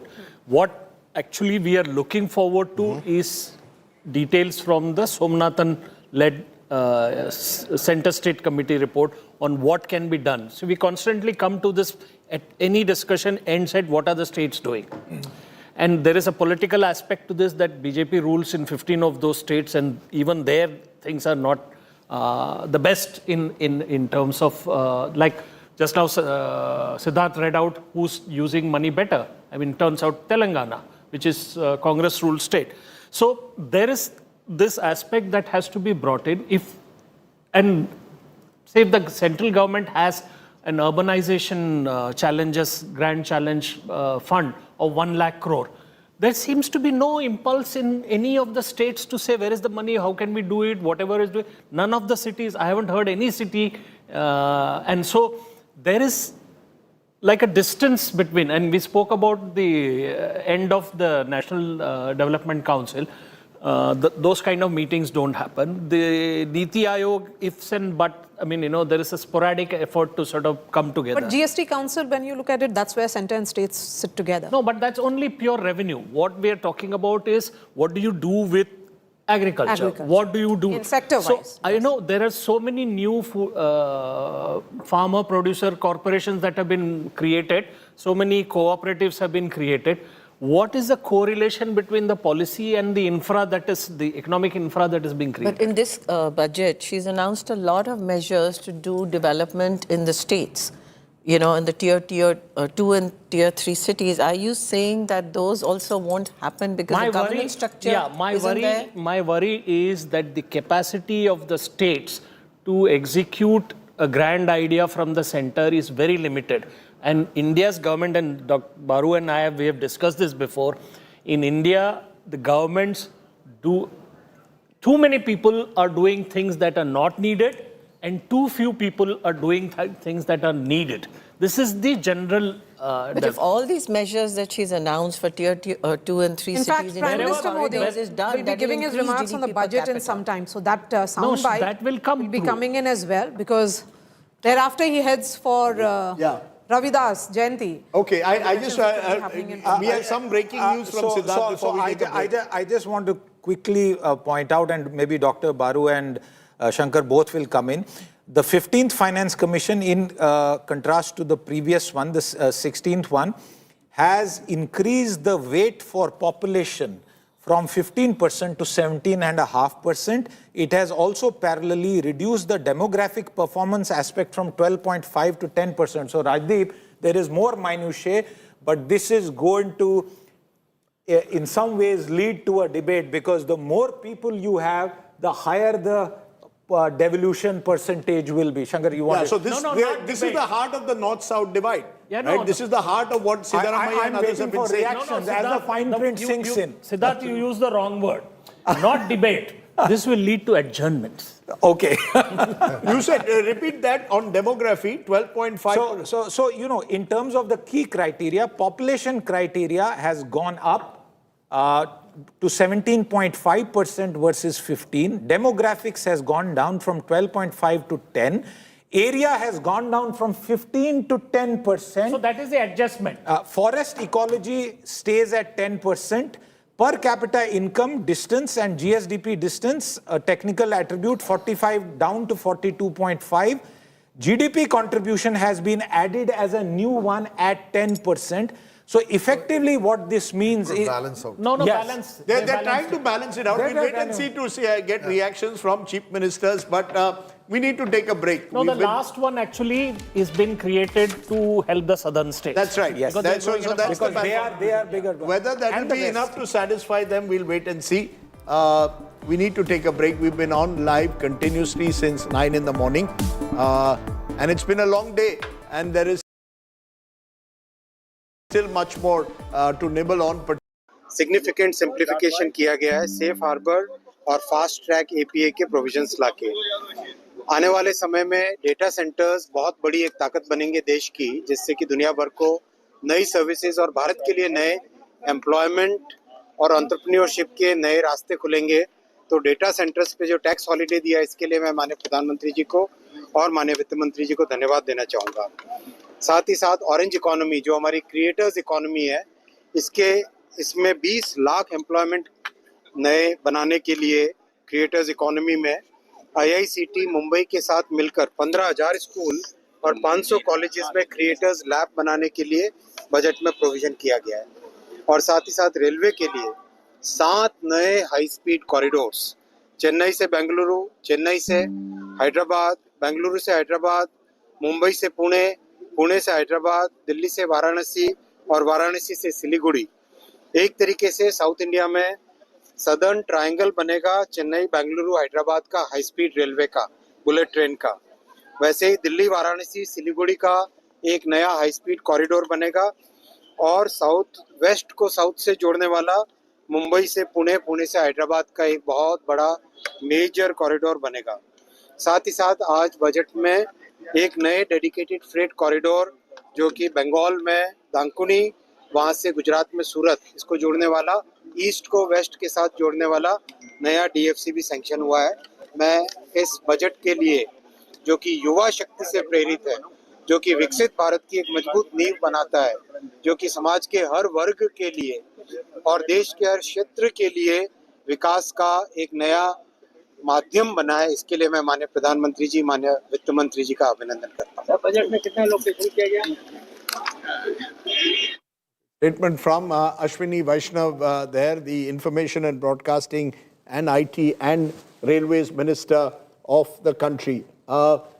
Just to take that point forward that we were discussing about state finances, about the need for states also to pull their weight. One of the concerns has been this huge South-North divide, or the South-North, South-West versus the North and East divide. And that is something that perhaps every government should be conscious of, because it can become a potential friction point in the future. There's not much that you can do in a budget beyond the point. But is there a need, therefore, perhaps for the Prime Minister to take the lead, get all these chief ministers together and find a way forward? Rather than you said a top-down approach doesn't work, for example, for urban governance. No, but chief ministers who complain about these kind of inequalities or the problem with the distribution should also look at their own states. In Bihar, no, that's fair enough. Shevhar has a per capita income of 19,000. Patna has. आज का budget ऐतिहासिक है। इसमें देश की नारी शक्ति का सशक्त प्रतिबिंब झलकता है। महिला वित्त मंत्री के रूप में निर्मला जी ने लगातार 9वीं बार देश का बजट प्रस्तुत करके नया रिकॉर्ड बनाया है। ये बजट अपार अवसरों का राजमार्ग है। ये बजट वर्तमान के सपनों को साकार करता है और भारत के उज्जवल भविष्य की नींव को सशक्त करता है। ये बजट 2047 के विकसित भारत की हमारी ऊंची उड़ान का मजबूत आधार है। साथियों, आज भारत जिस रिफॉर्म एक्सप्रेस पर सवार है, इस बजट से उसे नई ऊर्जा, नई गति मिलेगी। जो पाथ ब्रेकिंग रिफॉर्म्स किए गए हैं, वो एस्पिरेशन से भरे हुए भारत के साहसिक, टैलेंटेड युवाओं को उड़ने के लिए खुला आसमान देते हैं। ये बजट ट्रस्ट बेस्ड गवर्नेंस और ह्यूमन सेंट्रिक अर्थरचना के विजन को साकार करता है। एक ऐसा यूनिक बजट है जिसमें फिस्कल डेफिसिट कम करने, इन्फ्लेशन कंट्रोल करने पर फोकस है और इसके साथ ही बजट में हाई कैपेक्स और हाई ग्रोथ का भी समन्वय है। साथियों, ये बजट भारत की वैश्विक भूमिका को नए सिरे से सशक्त करता है। भारत के 140 करोड़ नागरिक फास्टेस्ट ग्रोइंग इकोनॉमी बनकर ही संतुष्ट नहीं है। हम जल्द से जल्द दुनिया की तीसरी सबसे बड़ी अर्थव्यवस्था बनना चाहते हैं। ये करोड़ों देशवासियों का संकल्प है। दुनिया के एक ट्रस्टेड डेमोक्रेटिक पार्टनर और ट्रस्टेड क्वालिटी सप्लायर के रूप में भारत की भूमिका लगातार बढ़ रही है। हाल में जो बड़ी बड़ी ट्रेड डील्स भारत ने की है, मदर ऑफ ऑल डील्स, उसका मैक्सिमम बेनिफिट भारत के युवाओं को मिले, भारत के लघु और मध्यम उद्योग वालों को मिले। इस दिशा में बजट में बड़े बड़े कदम उठाए गए हैं। साथियों, इस बजट में मेक इन इंडिया और आत्मनिर्भर भारत अभियान को नई रफ्तार के लिए महत्वाकांक्षी रोड मैप प्रस्तुत किया गया है। इस बजट में नई उभरती इंडस्ट्रीज यानी सनराइज सेक्टर्स को जिस मजबूती के साथ समर्थन दिया गया है, वह अभूतपूर्व है।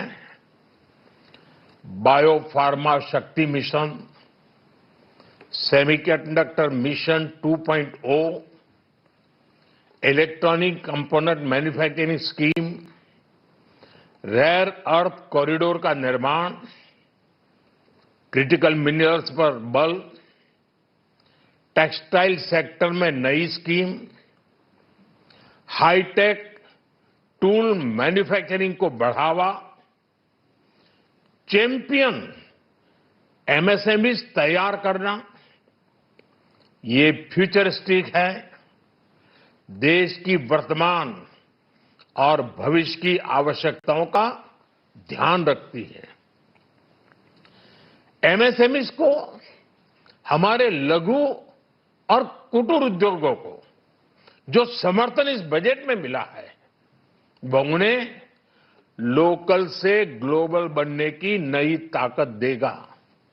साथियों, बजट में इंफ्रास्ट्रक्चर को मजबूत करने के लिए कई बड़े कदम उठाए गए हैं। डेडिकेटेड फ्रेट कॉरिडोर, देश भर में वाटरवेज का विस्तार, high speed rail corridor, tier 2 और टियर 3 शहरों के विकास पर विशेष ध्यान और शहरों को मजबूत आर्थिक आधार देने के लिए म्युनिसिपल बॉन्ड्स को बढ़ावा। ये सारे कदम विकसित भारत की यात्रा की गति को और तेज करेंगे। साथियों, किसी भी देश की सबसे बड़ी पूंजी उसके नागरिक होते हैं।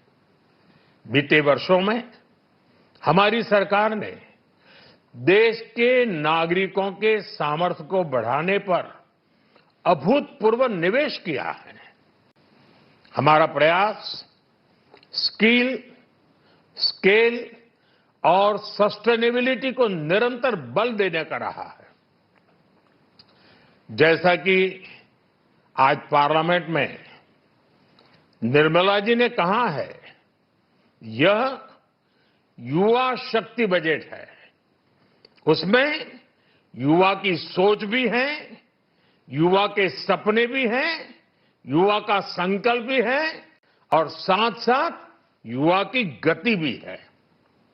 बजट में जो प्रावधान किए गए हैं उससे अलग अलग सेक्टर्स में लीडर्स, इनोवेटर्स और क्रिएटर्स तैयार होंगे। मेडिकल हब्स के निर्माण से, एलाइड हेल्थ प्रोफेशनल्स के माध्यम से, ऑरेंज इकोनॉमी यानी ऑडियो विजुअल गेमिंग को बढ़ावा देकर, पर्यटन को प्रोत्साहन देकर और खेलो इंडिया मिशन के माध्यम से युवाओं के लिए नए अवसरों के द्वार खुलेंगे। भारत को दुनिया का डेटा सेंटर हब बनाने के लिए टैक्स में बड़ी छूट की घोषणा भी की गई है। मैं भारत के युवाओं को विशेष तौर पर इस बजट की बहुत बहुत बधाई देता हूं, क्योंकि इससे एम्प्लॉयमेंट जनरेशन को बड़ा बूस्ट मिलेगा। मुझे बहुत खुशी है कि इस बजट में टूरिज्म और विशेषकर नॉर्थ ईस्ट में टूरिज्म को बढ़ावा देने के लिए भी ठोस कदम उठाए गए हैं। भारत के अलग अलग राज्यों को ताकतवर बनाकर संतुलित विकास की नींव भी इस बजट में मजबूत की गई है। साथियों, हमारे देश में 10 करोड़ से ज्यादा महिलाएं सेल्फ हेल्प ग्रुप से जुड़ी हैं और बड़ा सफल अभियान रहा है। महिलाओं द्वारा निर्मित, महिलाओं द्वारा संचालित सेल्फ हेल्प ग्रुप्स का आधुनिक इकोसिस्टम बने, बजट में इसे प्राथमिकता दी गई है। कोशिश यही है कि हर घर लक्ष्मी जी पधारे। हर जिले में छात्राओं के लिए नए हॉस्टल बनाने का अभियान भी शिक्षा को सुलभ बनाएगा। साथियों, भारत की कृषि, डेयरी सेक्टर, फिशरीज, इन्हें हमारी सरकार ने हमेशा सर्वोच्च प्राथमिकता दी है। इस बजट में भी नारियल, काजू, कोको और चंदन की पैदावार से जुड़े किसानों के लिए अनेक अहम कदम उठाए गए हैं। भारत विस्तार एआई, इस टूल से किसानों को उनकी भाषा में जानकारी मिलने से उन्हें बहुत मदद मिलेगी। फिशरीज और पशुपालन में उद्यमिता, उसको बढ़ावा देने से गांव में ही रोजगार और स्वरोजगार के और ज्यादा अवसर बनेंगे। साथियों, ये बजट एम्बिशियस भी है और ये बजट देश की एस्पिरेशन को भी एड्रेस करता है।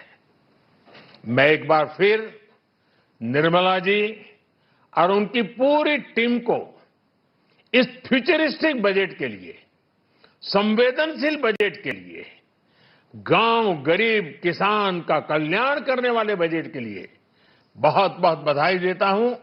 बहुत बहुत धन्यवाद। Okay, there you have Prime Minister Narendra Modi saying that this is a budget which will take India into the future. The idea of a Atmanirbhar Bharat, a Viksit Bharat, underlines the budget's intent, and the Prime Minister expressing confidence that the budget in a way will boost the orange economy, as he calls it, and take India forward. So the Prime Minister making his intervention on the union budget, saying that it will be employment oriented, it will enhance specific sectors, for example, tourism, and that this budget therefore moves in the right direction. Coconut, sandalwood farmers, among others, to benefit. My colleague Abha Bakaya is joining us now. Abha, you track the markets very closely. I'm looking at the markets numbers now, 800 points down. The markets clearly have been completely spooked, presumably, by this higher security transaction tax. Is that alone, or is there something more to it? It's both the STT and the buyback change that's come in, with now buyback being seen as capital gains, which is not entirely negative, but the markets are primarily reacting to the STT more than the buyback, but definitely both of these came as a bit of a shock.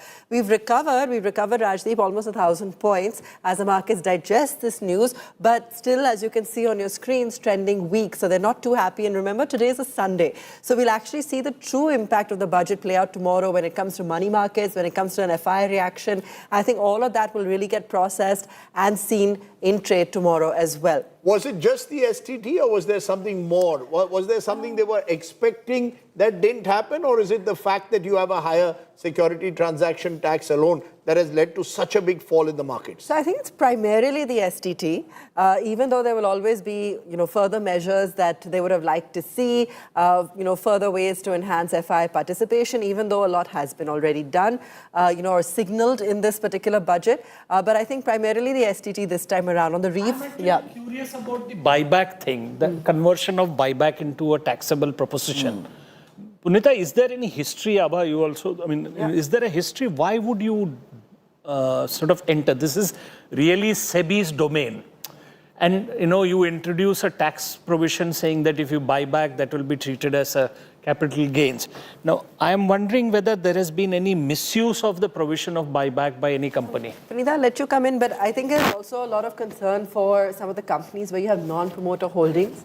And I think this makes it a lot clearer for them, where it now gets treated as a capital gains tax as opposed to, everything else. So I think it helps in that case particularly. But Punita, I'd love to get your thoughts. No, I'm just going to compare this to what is happening in the US, as President Trump has also changed the taxes on buybacks, because his goal was that companies shouldn't buy back, they should reinvest into the sector and use the money for innovation. Yeah, for defense companies he did that. Yeah, and so I think what is happening here is that most of the buybacks are happening largely by IT services companies. That's the biggest chunk of our buybacks. Does this mean directionally that our IT companies, by putting this tax, you maybe are disincentivizing them for buybacks and wanting them to reinvest? And maybe they should, because right now Indian IT companies globally are being seen as laggards. And have lost the plot on innovation, is what FII view. Or the IPOs that happened last year, where a lot of the promoting entities got exits. 63 or 64% of the IPOs were all about but those are just check encashment stories. Whether this blocks them, I'm not very convinced about the logic of this. Rajiv, you want to tell us what your thoughts are? Why is it that the markets have got so spooked? So it has got to do with the tax on the futures and options, the extra STT. That's primarily the reason. I would attribute it to that, yes. Okay. I'm joined at this moment by Vivek Singh, economist, former banker and columnist. Also, Shrivar Kheruka is co-chairman, FICCI Manufacturing Committee and managing director, Borosil. Appreciate both of you joining us. Vivek, your first reactions to this budget. You heard the Prime Minister just now saying it is employment oriented, it will kickstart jobs in specific sectors, mentioned tourism. Do you believe this sectoral approach works in a budget, or should there have been perhaps something more dramatic that would really give the kind of impetus to the economy across the board? I think it's a fairly balanced and forward-looking budget. And given the kind of overhauling we already had in the income tax slabs last year, and then the GST regime, I really thought there was very little appetite for further tax cuts or for populism. And the budget this time is largely predictable. It stays true to the themes of Viksit Bharat and Atmanirbhar Bharat while taking concrete steps on employment. I'll also describe it as an institution building budget in many ways because it talks about a new National Institute of Design. It talks about a new National Institute of Mental Health and Neurological Sciences. Also talks about an AIIMS-like institution in the Ayurveda sector. And then talks about specific content creator-led interventions in 15,000 schools all over the country. So many interesting steps, but largely a balanced budget, and stays true to the glide path set by the finance minister as far as fiscal deficit is concerned. Let's come back to manufacturing and the kind of capex that we've looked at there. And Shrivar Kiruka also joining us. Shrivar, let me get your perspective on how much of a boost this is going to be when it comes to furthering the capacity that we have for efficient manufacturing, for our export hubs, and so on and so forth. Clearly, an emphasis that has been placed on this and much required. Yeah, well, I think the government itself has a target that by 2047 for Viksit Bharat, we need to have 25% of GDP coming from manufacturing, which actually, if you look at the numbers, it means that manufacturing has to expand 16 times in the next 22 years in order for the government to achieve its own target. That's a very high growth rate. That's the expectation. And I guess the budget is trying to move in that direction, whether it's the emphasis on container manufacturing or biopharma or the mining and the rare earths corridors that they've established. Even the electronics manufacturing 20,000 crore boost is in addition to what was announced a few years ago. I think all of these are really going to promote manufacturing in India. I mean, speaking from my own experience, we have seen many products that earlier were being imported from China or from the rest of the world actually being made in India today. Mobile phones also one example. So I think it's a step in the in the right direction. Okay. Mr. Mukundan. We are also joined by R. Mukundan, President Designate CII, Managing Director and CEO Tata Chemicals. Mr. Mukundan, your first reactions to it is it's a question I will continue to ask all those from industry. What will it take to get private investment back on track? Yes, there have been some green shoots in the last 6 months, but we are still below 2019 figures. Yeah, I think fundamentally, the whole point which you highlighted that this budget actually, what I said in the morning, it builds forward. It's not, we didn't expect a big bang. We wanted a build forward budget and focus mostly on exports. I think this does the right thing with three priorities. One priority is on building scale. The second one is very unique. How do we sort of rejuvenate some of the industrial parks? How do you bring technology into them so that the manufacturing in the legacy sites actually has greater competitiveness? And thirdly, a focus on MSME. All these three put together will continue to boost investments and make sure that we are very competitive. In terms of scaling manufacturing, of course, much more targeted, which is exactly what we were saying, whether it's semiconductor, critical minerals, rare earth, and chemical parks. I think that a slew of issues there. On MSME, I think clearly the equity investment support, the credit support, linking gems with trades are all the right steps, both from demand side as well as giving them support in terms of equity as well as credit for working capital. The other area which this budget does. Yeah, go ahead. Whatever, yes, sir. Sorry, Mr. Mukundan, please complete. Yeah, the other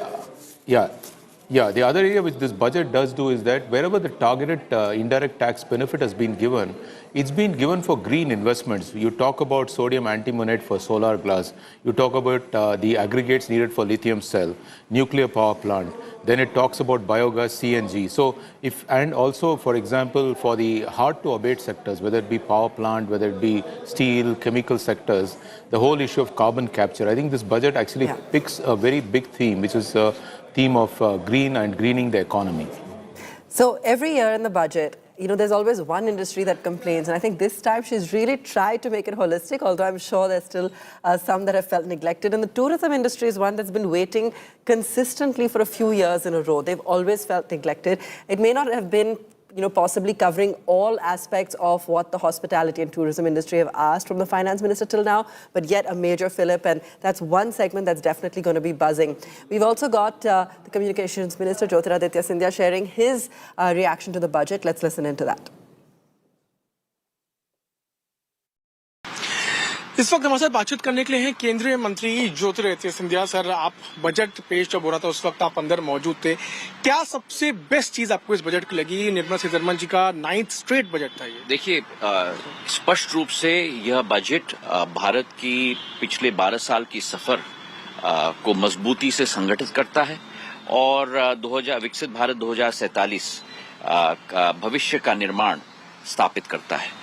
और जहां एक मजबूती दी गई है हमारे अधोसंरचना के लिए, हमारे कैपेक्स के लिए, जहां ग्रोथ 7.5% तक पहुंच चुका है, महंगाई पर पूरी तरह से कंट्रोल 1.7% पिछले 9 महीने में, जो एक भारत का रिकॉर्ड रहा है, और वहीं फिस्कल डेफिसिट भी पूर्ण रूप से कंट्रोल में है।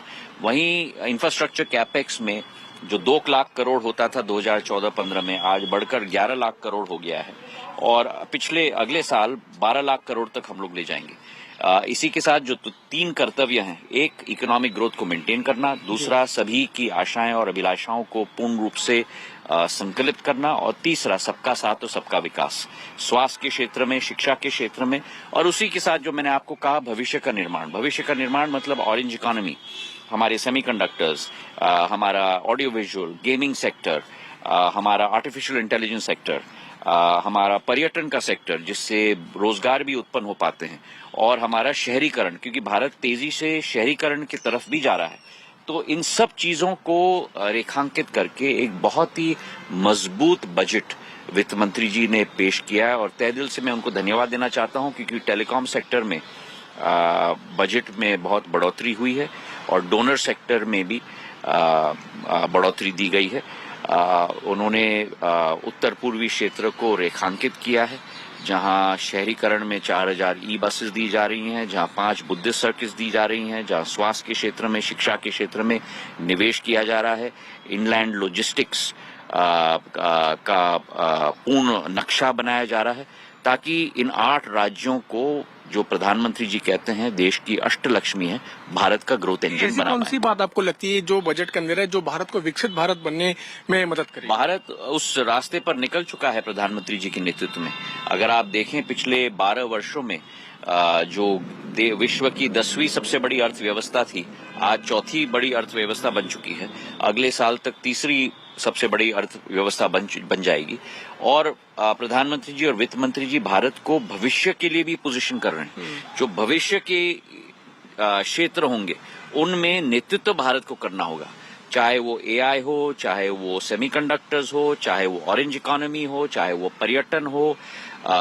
पूरे विश्व को भारत के प्रति हमको आकर्षित करना है। एक आखिरी प्रश्न मैं लूंगा, आप इसको भविष्य का बजट बता रहे हैं, आप इसको विकसित भारत का बजट बता रहे हैं, लेकिन कांग्रेस पार्टी विपक्ष के कई नेता वो कह रहे हैं कि इसमें कुछ भी नहीं है, 0% सन्नाटा है, कुछ भी नहीं किया। जो कांग्रेस पार्टी भारत को डेड इकोनॉमी कहती है जी, भारत पर लांछन लाने के लिए कोई अवसर छोड़ती नहीं। उस पार्टी के बारे में हम क्या चर्चा करें जिस पार्टी को देश की जनता ने ही त्याग कर दिया है। बहुत बहुत धन्यवाद जी, बहुत बहुत धन्यवाद। इस बात बोलते हुए ज्योतिरादित्य सिंधिया जो केंद्रीय मंत्री ने कहा कि ये बजट विकसित भारत का बजट है, भविष्य का बजट है, और इससे आगे आने वाले समय में इकोनॉमी को भी मदद मिलेगी। मेरे सहयोगी अंकित सिंह साथ में पीयूष मिश्रा, दिल्ली आज तक।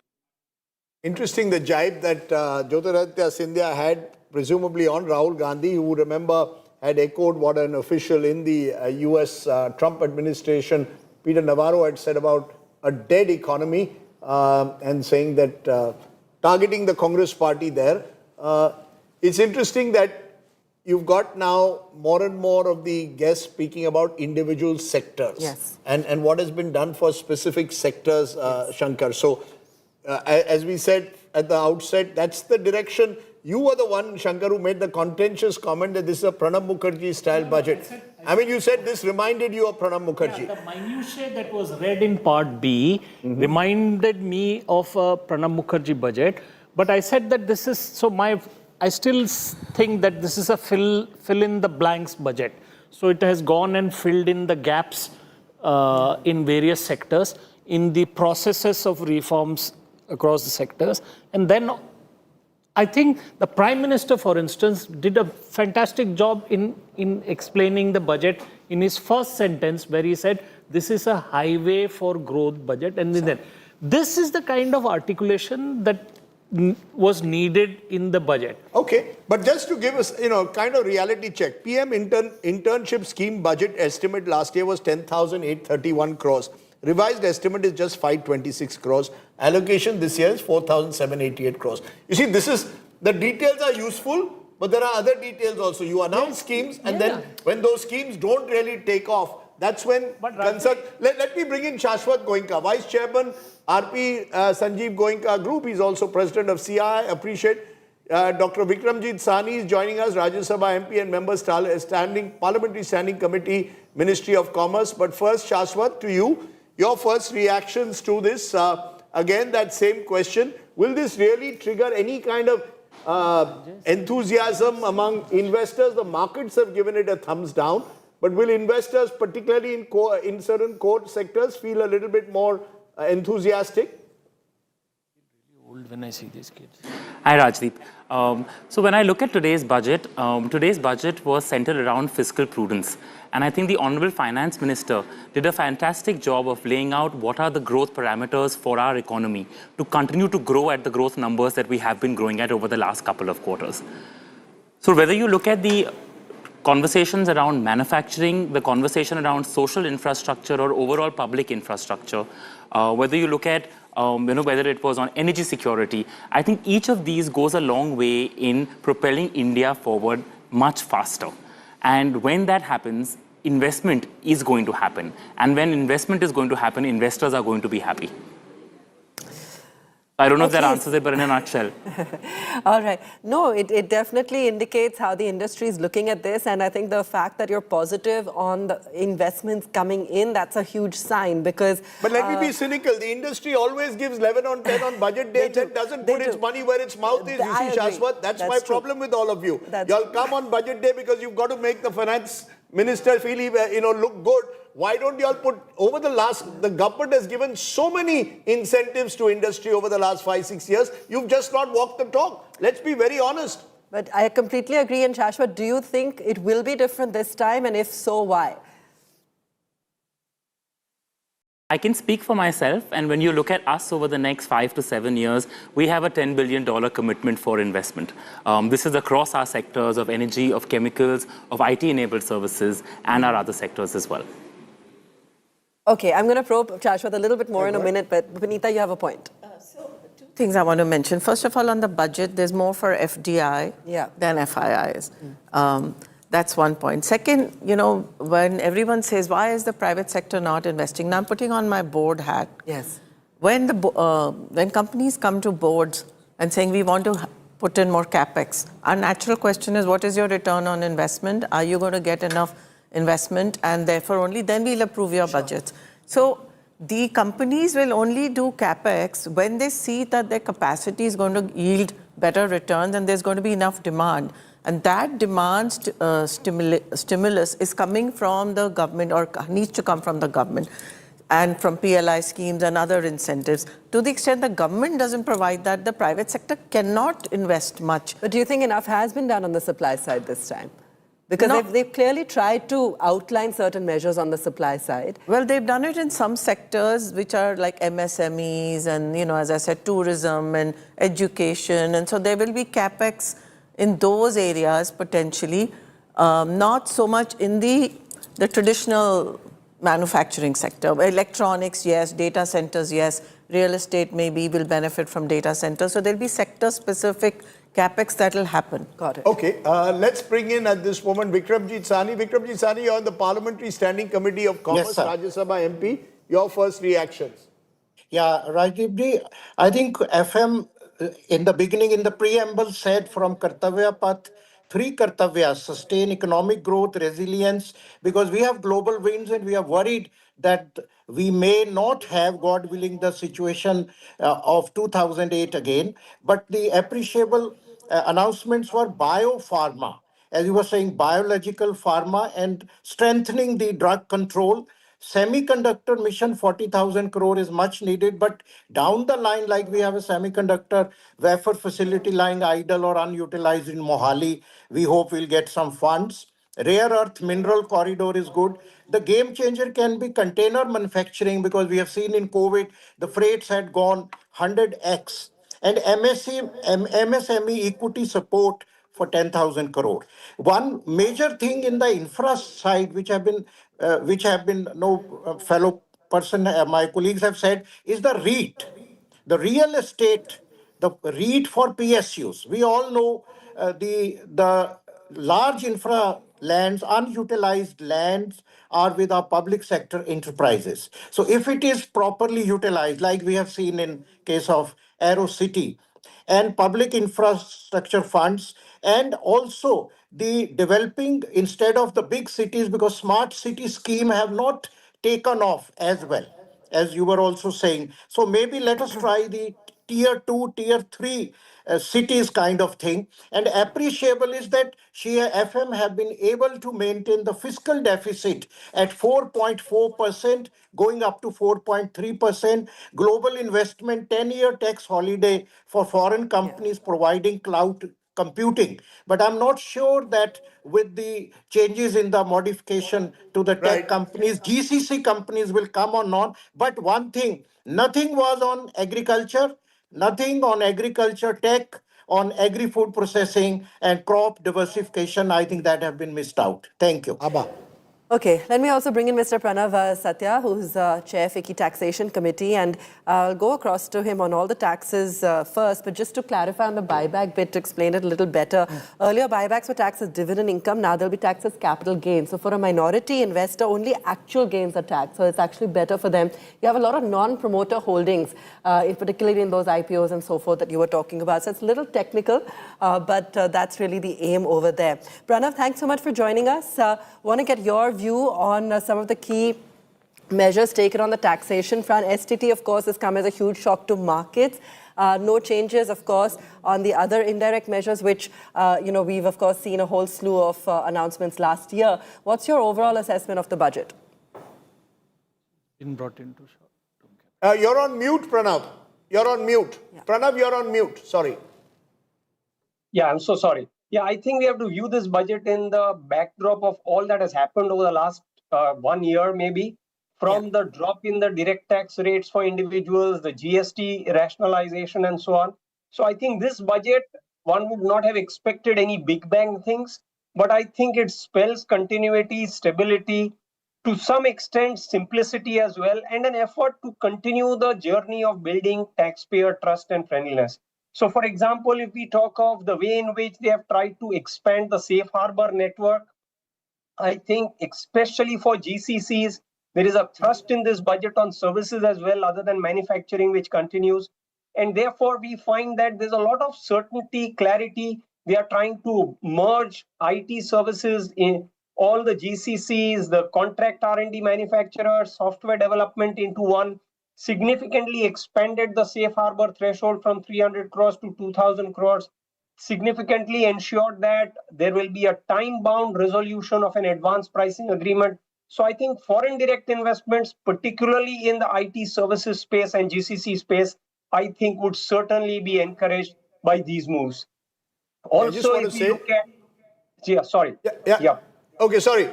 We've just got Rahul Gandhi, the leader of the opposition's reaction. He says in a tweet, youth without jobs, falling manufacturing, investors pulling out capital, household savings plummeting, farmers in distress, looming global shocks, all ignored, a budget that refuses course correction, blind to India's real crises. Now, you could argue that's an extreme position that Rahul Gandhi has taken, but Shankar Iyer, when you look at some of, does the opposition have an alternative idea? The problem that the opposition seems to face, it's one thing to criticize the government and say that this budget isn't addressing the real issues. What could the government have done, or what should the opposition be really doing that would give a sense that maybe they have a better plan for the Indian economy? The British system has this shadow cabinet idea. That's right, which for some reason we don't want to do. And so I've written about this 2-3 times. that why don't you present your shadow budget? I mean, even tomorrow, now that all the numbers are there, this is what we would have done with this money and this is how we've done. I mean, Rahul Gandhi has one point. I mean, so we have seen sectoral initiatives in this budget. And probably agriculture, they could have looked at in opening it up, maybe modernizing it or whatever. There are some aspects and some aspects are not there. So the budget looks at livestock, fisheries, coconuts, but I think somewhere... I argue here as well that I'm not sure they're looking at increasing savings. They're trying to increase spending from a market and economy standpoint. Right now, the whole emphasis is on consumers actually. But that is a very big problem because the share of GDP to labor and the share of GDP to capital. The share of GDP to capital is expanding exponentially, whereas the share of growth or income to the labor, which is people who work, has gone down. And this is something that the corporate sector has to address. The opposition does give us occasionally a glimpse of their ideas in the state elections, right? They say what they want to do. In the Bihar election, somebody had said government job for every single household. So bizarre ideas are floated like that every now and then. I mean, but I sometimes I think we should separate election victories from the state of the economy. I think the economy deserves a far more focus, ideally bipartisan. That's not possible, but there are questions that need to be answered by the opposition in providing a blueprint for the union budget in future. It would be useful if someone, and the opposition not short of fine economic minds, if you brought them together on a table and they gave us what their budget would be, it would be interesting. At least it would trigger a debate. The question that one could ask Rahul Gandhi and the Congress party is that what have Congress ruled states done on exactly those 7 or 8 points that they made? Good point. Good point. Okay, we've got a sponsored commitment. Yes. Okay, we've got a sponsored commitment to take a break. We'll be back in a moment. Abha's got plenty more on the other side. You're watching our special coverage.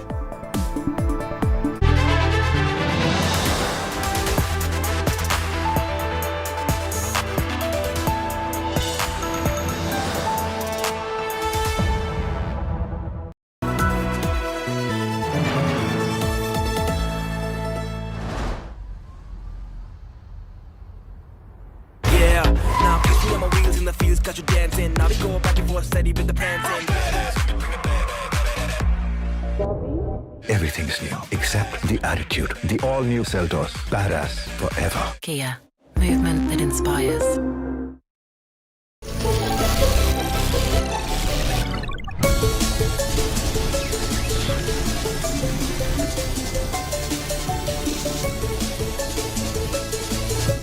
Introducing Motorola's signature.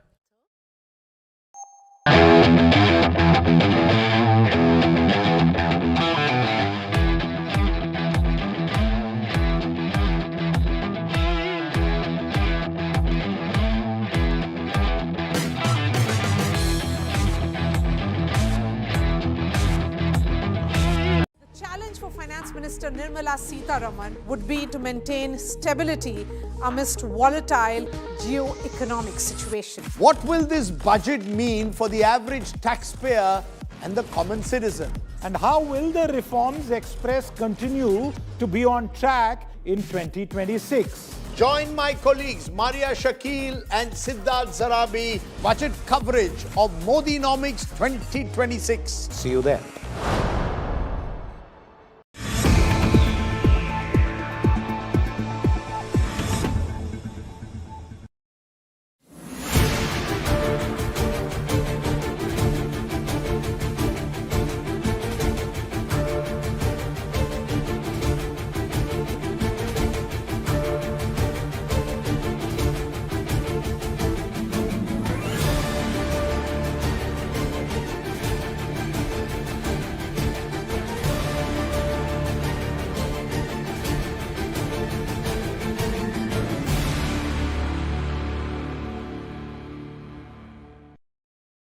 A renewed emphasis on the service sector to provide a pathway to fulfilling aspirations of a youthful India with the following measures.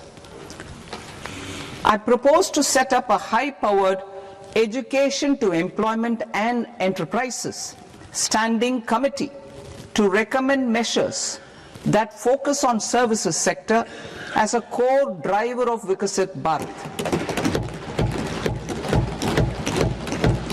This will make us a global leader in services with a 10% global share by 2047.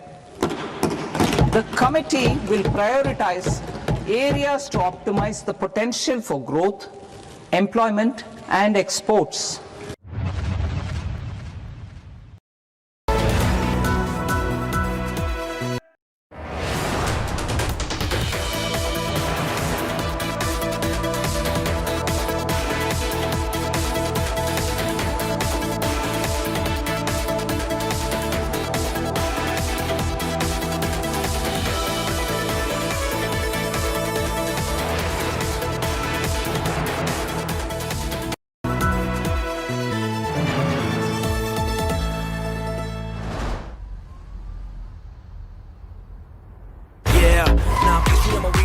Got you dancing, now we go back and forth steady with the prancing. Everything's new except the attitude. The all-new Seltos. Badass forever. Kia, movement that inspires.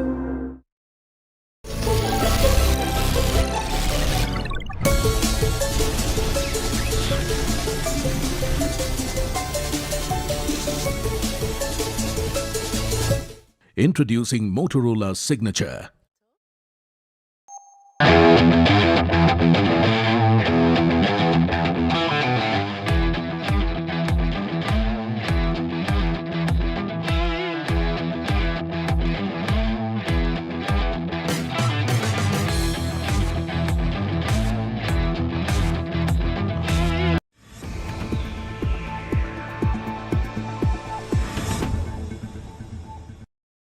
We have pursued far-reaching structural reforms, fiscal prudence and monetary stability, whilst maintaining a strong thrust on public investment.